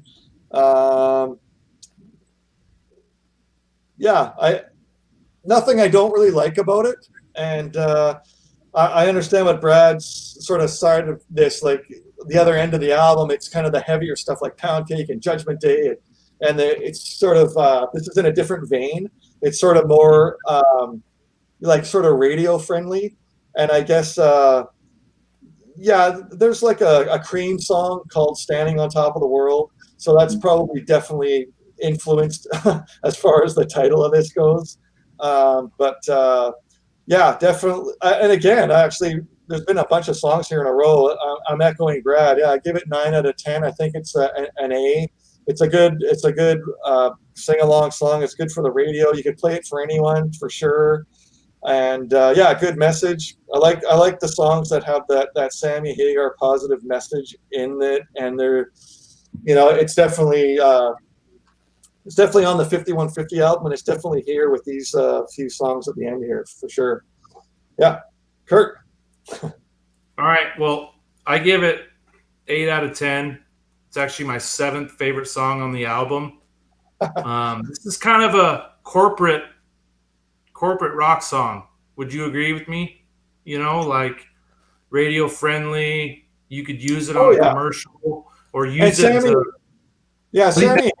Sammy knows the formula. I mentioned that. Yeah, I mentioned on the last episode is sorry, Brad. On the last episode, it was "Can't Stop Loving You." I mean, it was painfully, obviously, a commercial song ready for the radio. He just knows how to write songs like that, and that goes into his solo times as a solo artist, even before Van Halen. So anyway, go ahead, Kurt. Yeah, Brad, what were you going to say? Oh, no, I was just going to sort of say, I mean, I think this is purposely written that way because they needed, something that was radio friendly, like catchy radio friendly. And I think this was that one song that they focused on that. But it's a great way to end the album too. But I don't want to. I've already had my talk on the song, so you go.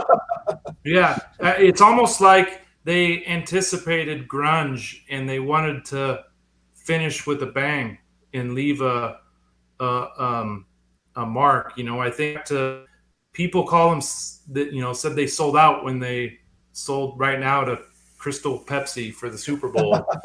And I think they were being strategic. They probably knew that things were changing and they wanted to finish with a bang, you know? Yeah. And Top of the World, I think, is one of those songs that you can hear at a basketball game, or you could see a bunch of corporate sales reps in a boardroom getting fired up for the fiscal year listening to this song, you know, crazy as it sounds. But Ed used one of my favorite guitars, this Gibson Flying V, that he used on Top Jimmy, right? And Hot for Teacher. Hot for Teacher, yep. Yeah, it's a Corona Wood Gibson Flying V, 1982, serial number 582849. He purchased it in New York, and it's always been one of his favorite guitars. And that's one of the things I love about Eddie is he'll it's almost like making soup. He'll put a bunch of different instruments together when he's recording an album, but then when he goes out on tour, he takes his Ernie Ball Music Man and he can do it all with that. But recording an album, he's using the 5150 Kramer, the Fender Esquire, the Flying V, you know, all these other guitars, and then you get him out on stage and he can do it all with one. Like that sums up Eddie's guitar playing and music writing and who he was, which I think is amazing. And a lot of people don't realize that when they're on tour, they're trying to emulate what they did in the studio, and it's impossible to do on stage. Brad, you know that, and you probably know that playing, you know, in the bars, where it's hard to emulate what's on CD or what's on an album, doing it live. And I think Eddie did a great job of doing that. You know, for me, the wah-wah pedal on the solo is awesome. Eddie used 2 amps on this song. He actually used the Old Faithful Marshall throughout the whole song, and then he used the Saldano for the solo. Right on. Thanks. Yeah. Cool. Thanks, guys. Look, the song's a 10 out of 10 for me, and it was the song that stuck out in my mind when I first listened to it, and I still love it. You know, how many years later? 29 years later. Unashamedly a radio song. So what? You know, unashamedly. You know, and isn't that a good band? Isn't that a good songwriting team that they can say, well, we need this kind of song. We need this corporate song. You know that's great. I think that's fine, because if you can write other songs, you know, from a personal perspective or from what's going on in your life, and then deliver a corporate or a radio song, well, that's great. I love it. And I love the wah, love the solo, love the intro. It's a simple intro. One of the first intros that I ever learnt to play when this album came out. You know, it's pretty easy. Didn't know that he used a Flying V. Thank you, Kurt. You know, thank you for you've given us some golden little bits during the course of the show. So you're back on the next one, brother. So we need to talk about that, because that'll be a couple of days after Christmas. So I don't know if anyone's going to be around still. But look. Yeah, awesome. And before I finish talking, I just want to say hello to our co-host on the Sunday show. Simon Williams has just jumped in saying hello to us. So, g'day, Simon. Hey, Simon. He just woke up. Yeah. Well, probably he slept in. Yeah. But we'll be live tomorrow. Gosh, it's marathon weekend for Brad and I. You know, we did Friday. did tonight with you guys, and then we've got to do a show tomorrow on Gary Moore. But anyway, yeah, I love the song. It's never a skip, and it would definitely be a song that I would play to someone who hadn't heard Van Halen. Huh, interesting. Right. Yeah. So, Kurt, how was your 3.5 hours here? Did it go fast? It went fast, and It does, doesn't it? I could keep going, but unfortunately, I know that's not possible. But yeah, man, I love being able to regurgitate all this information that I was telling Andrew before you guys got on, that I'm like a sponge, and I swear I've read and watched and seen everything on Van Halen over my lifetime. And it's kind of cool to spit it out a bit like a sprinkler. Yeah, right. Okay, so, well, this is the plan then. So the next show, Steve Anderson is doing the introduction. It's OU812. Yes. So Steve Anderson's going to do the introduction on that. I was scheduled to do the introduction for 5150, so we'll slot you in, Kurt. You can do the intro on the 5150 show if you want. You can take that position. It's yours if you want to take it. I don't want to steal anything from anyone. No. I'm very happy to pass it on to anyone who's more articulate and skillful than I am. And that would be kind of cool, considering that was my first official album I've ever had. Yeah. So before we look, we've been on for 3.5 hours. So I'm just going to say a couple of words, pass it on to my other co-hosts. I won't say Merry Christmas to anybody because we've still got a couple of more shows to do before Christmas, I think, haven't we? Is that right? No, when's Christmas? Christmas is in a week. Yeah. Okay, maybe I might say Merry Christmas to some people who might not follow the other show that we do. Merry Christmas. Thank you very much for the nice comments, everybody. It's been my pleasure to spend 3.5 hours with Kurt. Thank you, Kurt. Your insight and your comments and your contribution to the show with other Van Halen nuts, including the co-hosts, has been outstanding. Thank you very much. Yeah. Thank you. Yeah, I don't want to step on anyone's coattails. I just want to ride the same pony that you guys are riding. Man, we're on that wave. We're on that wave. You know, you can never have enough Van Halen. When you have a backdrop behind you on your wall, you can jump on the coattails anytime you want. So, Steve, this is my office. I spend 50 hours a week in here, and this is what I look at all day. There you go. Wow. Yeah. Thank you, Brad. Thank you for the introduction. In fact, you gave us an opportunity, brother, for us to just hang out. We just goofed around for an hour and a half waiting for you. Steve and I could have done a 3-hour show with no subject, I think. 3 hours? I could sit here for 4 days. I don't know what to say. So thanks for having me on, guys. And, this is a big moment in rock and roll history for me, this album. So it was thanks for hanging around and waiting for me is all I can say. No, we waited an hour and a half for you, man. Yeah. No, you're a part of the show. This album's a big part of my life too. You know, I just love the album, and going through ranking the tracks and thinking about the tracks independently from the album's really interesting. It's a great exercise, isn't it? Because you love this album. I love the album. You know, the album as a whole is fantastic, but then when you have a look at, a couple of the songs, you think, ooh, what's going on here? So, and where do you Andrew, where do you stand with that album cover? Do you wish it had been something else? Or are you happy with the pigskin? Yes. I could never. I didn't work it out at the start. I love the rings, love the Van Halen, but the pigskin. But they kind of blew us away on the. They gave us, if you open it up, they gave us a group shot, family portrait, didn't they? Oh, yeah. And great you shots. Got some family shots there.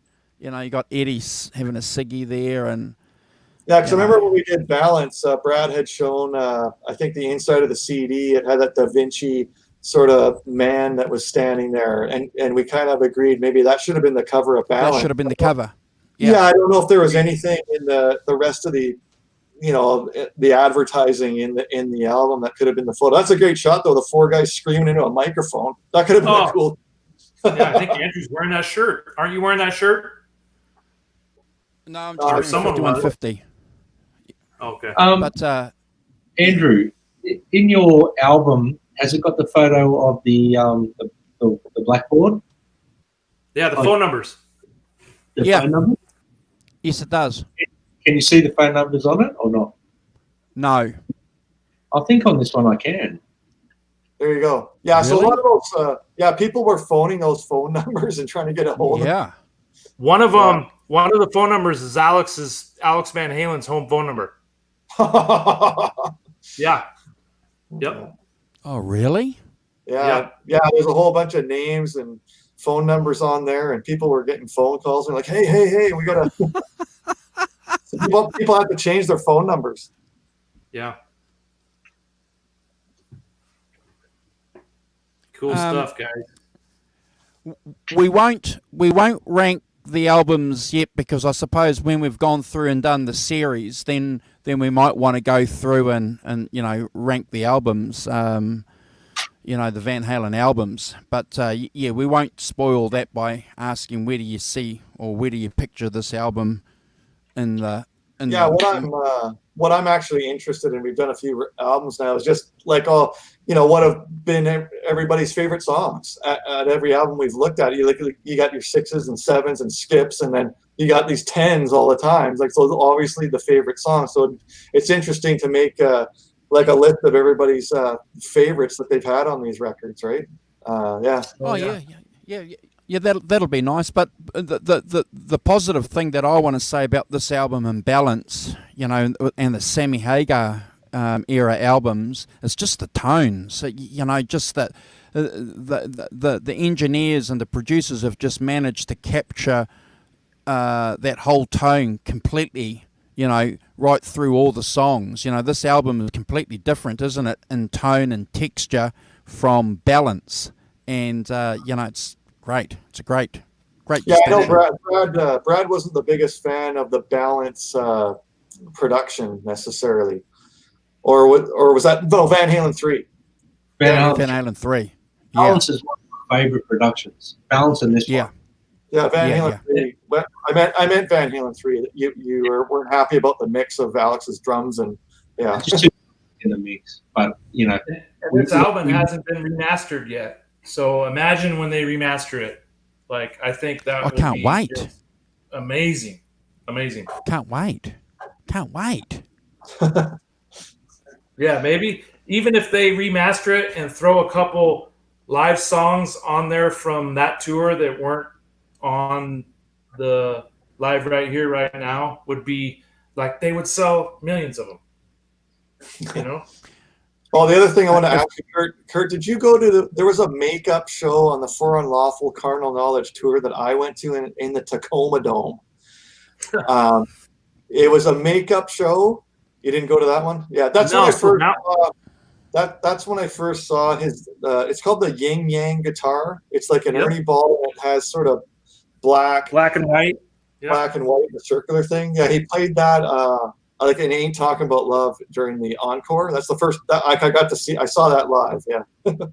Yeah. So Balance was my first time seeing him live because I was 17, and then I saw him in the Van Halen 3. Then I saw David Lee Roth solo, Sam and Dave tour, and then of course Van Halen. I saw him in the 04 tour, and then the brand new Different Truth tour, and then I saw the last tour. Right. Cool. Wow. I've seen him 7 times. Nice. Wow. Yeah. If you count Sam. All right. Are we good, guys? I'm always good. All right. Okay. Well, I'm going to say thank you very much to my co-hosts. Thank you for your time. Are we scheduled to be on in a fortnight? I'm good for a fortnight. Yeah, the problem is I'm that it's New Year's Eve. Yeah. Oh, is it? Yeah, the 1st is Friday night. It's New Year's Eve. New Year's Day. New Year's The Day first- is Friday. Yeah, the That's Friday. fine the with 1st. me. I'm free if you guys are free. If not, I'm happy to reschedule. So Maybe New Year's Eve is Thursday night. Yep. Oh, okay. Yeah, then I'm fine. Yeah. I got the Vendor Gurus right there. Yeah, it's the Fridays. Yeah. So the Thursday, the 31st. Yeah. Yep. So are you guys okay to go then on the 1st that night? I think I am. Yeah, I am. What about you, Brad? Yeah. What are you Well, doing? I'm not getting pissed, that's for sure. It's so it'll You can be drink on- January 1st, 2021. We'll be covering the OU 812 album. Yeah, awesome. Yeah. So you're doing the intro for that, and Yes, and I have crucial. I have yeah. crucial memorabilia to show. I want to Oh, see the statue. Oh, you'll see that. Yeah. I'm looking I have a for bunch of- one. I'm looking for one. Johnny Bean, Simon, everybody in the chat. Jesus raped me. Arvin, our good friend. Ellen, thank you for joining us. Who else have we missed in the chat? We love you all. We appreciate all your kind comments and support. Nelson, thank you. Robot Master Switch. Robot Master Switch. We have KXM Rock. Thank you. John BL jumped in. McKinley, thank you very much. Yeah, and if you haven't, yeah, to you guys, Merry Christmas, and I guess I'll see you in the new year. But have a good New Year's Eve, and to everybody in the chat. And extra shout out to Andrew for having me here. That's pretty amazing. that's no problem. No, we appreciate it. We appreciate it. And if you guys can do me a favor and check out bradcook.com. Brad's got music on there, and he will, if you go to his website, he will take you on some journeys to other social media platforms that he's on, and subscribe to it. If you can share our channel, we would like to get 1,000 subscribers. So if you could help us, we would be grateful. Thank you very much. I'm working on it. Thank you, brother. Thank you. Awesome. Okay, we're out of here. Merry Christmas.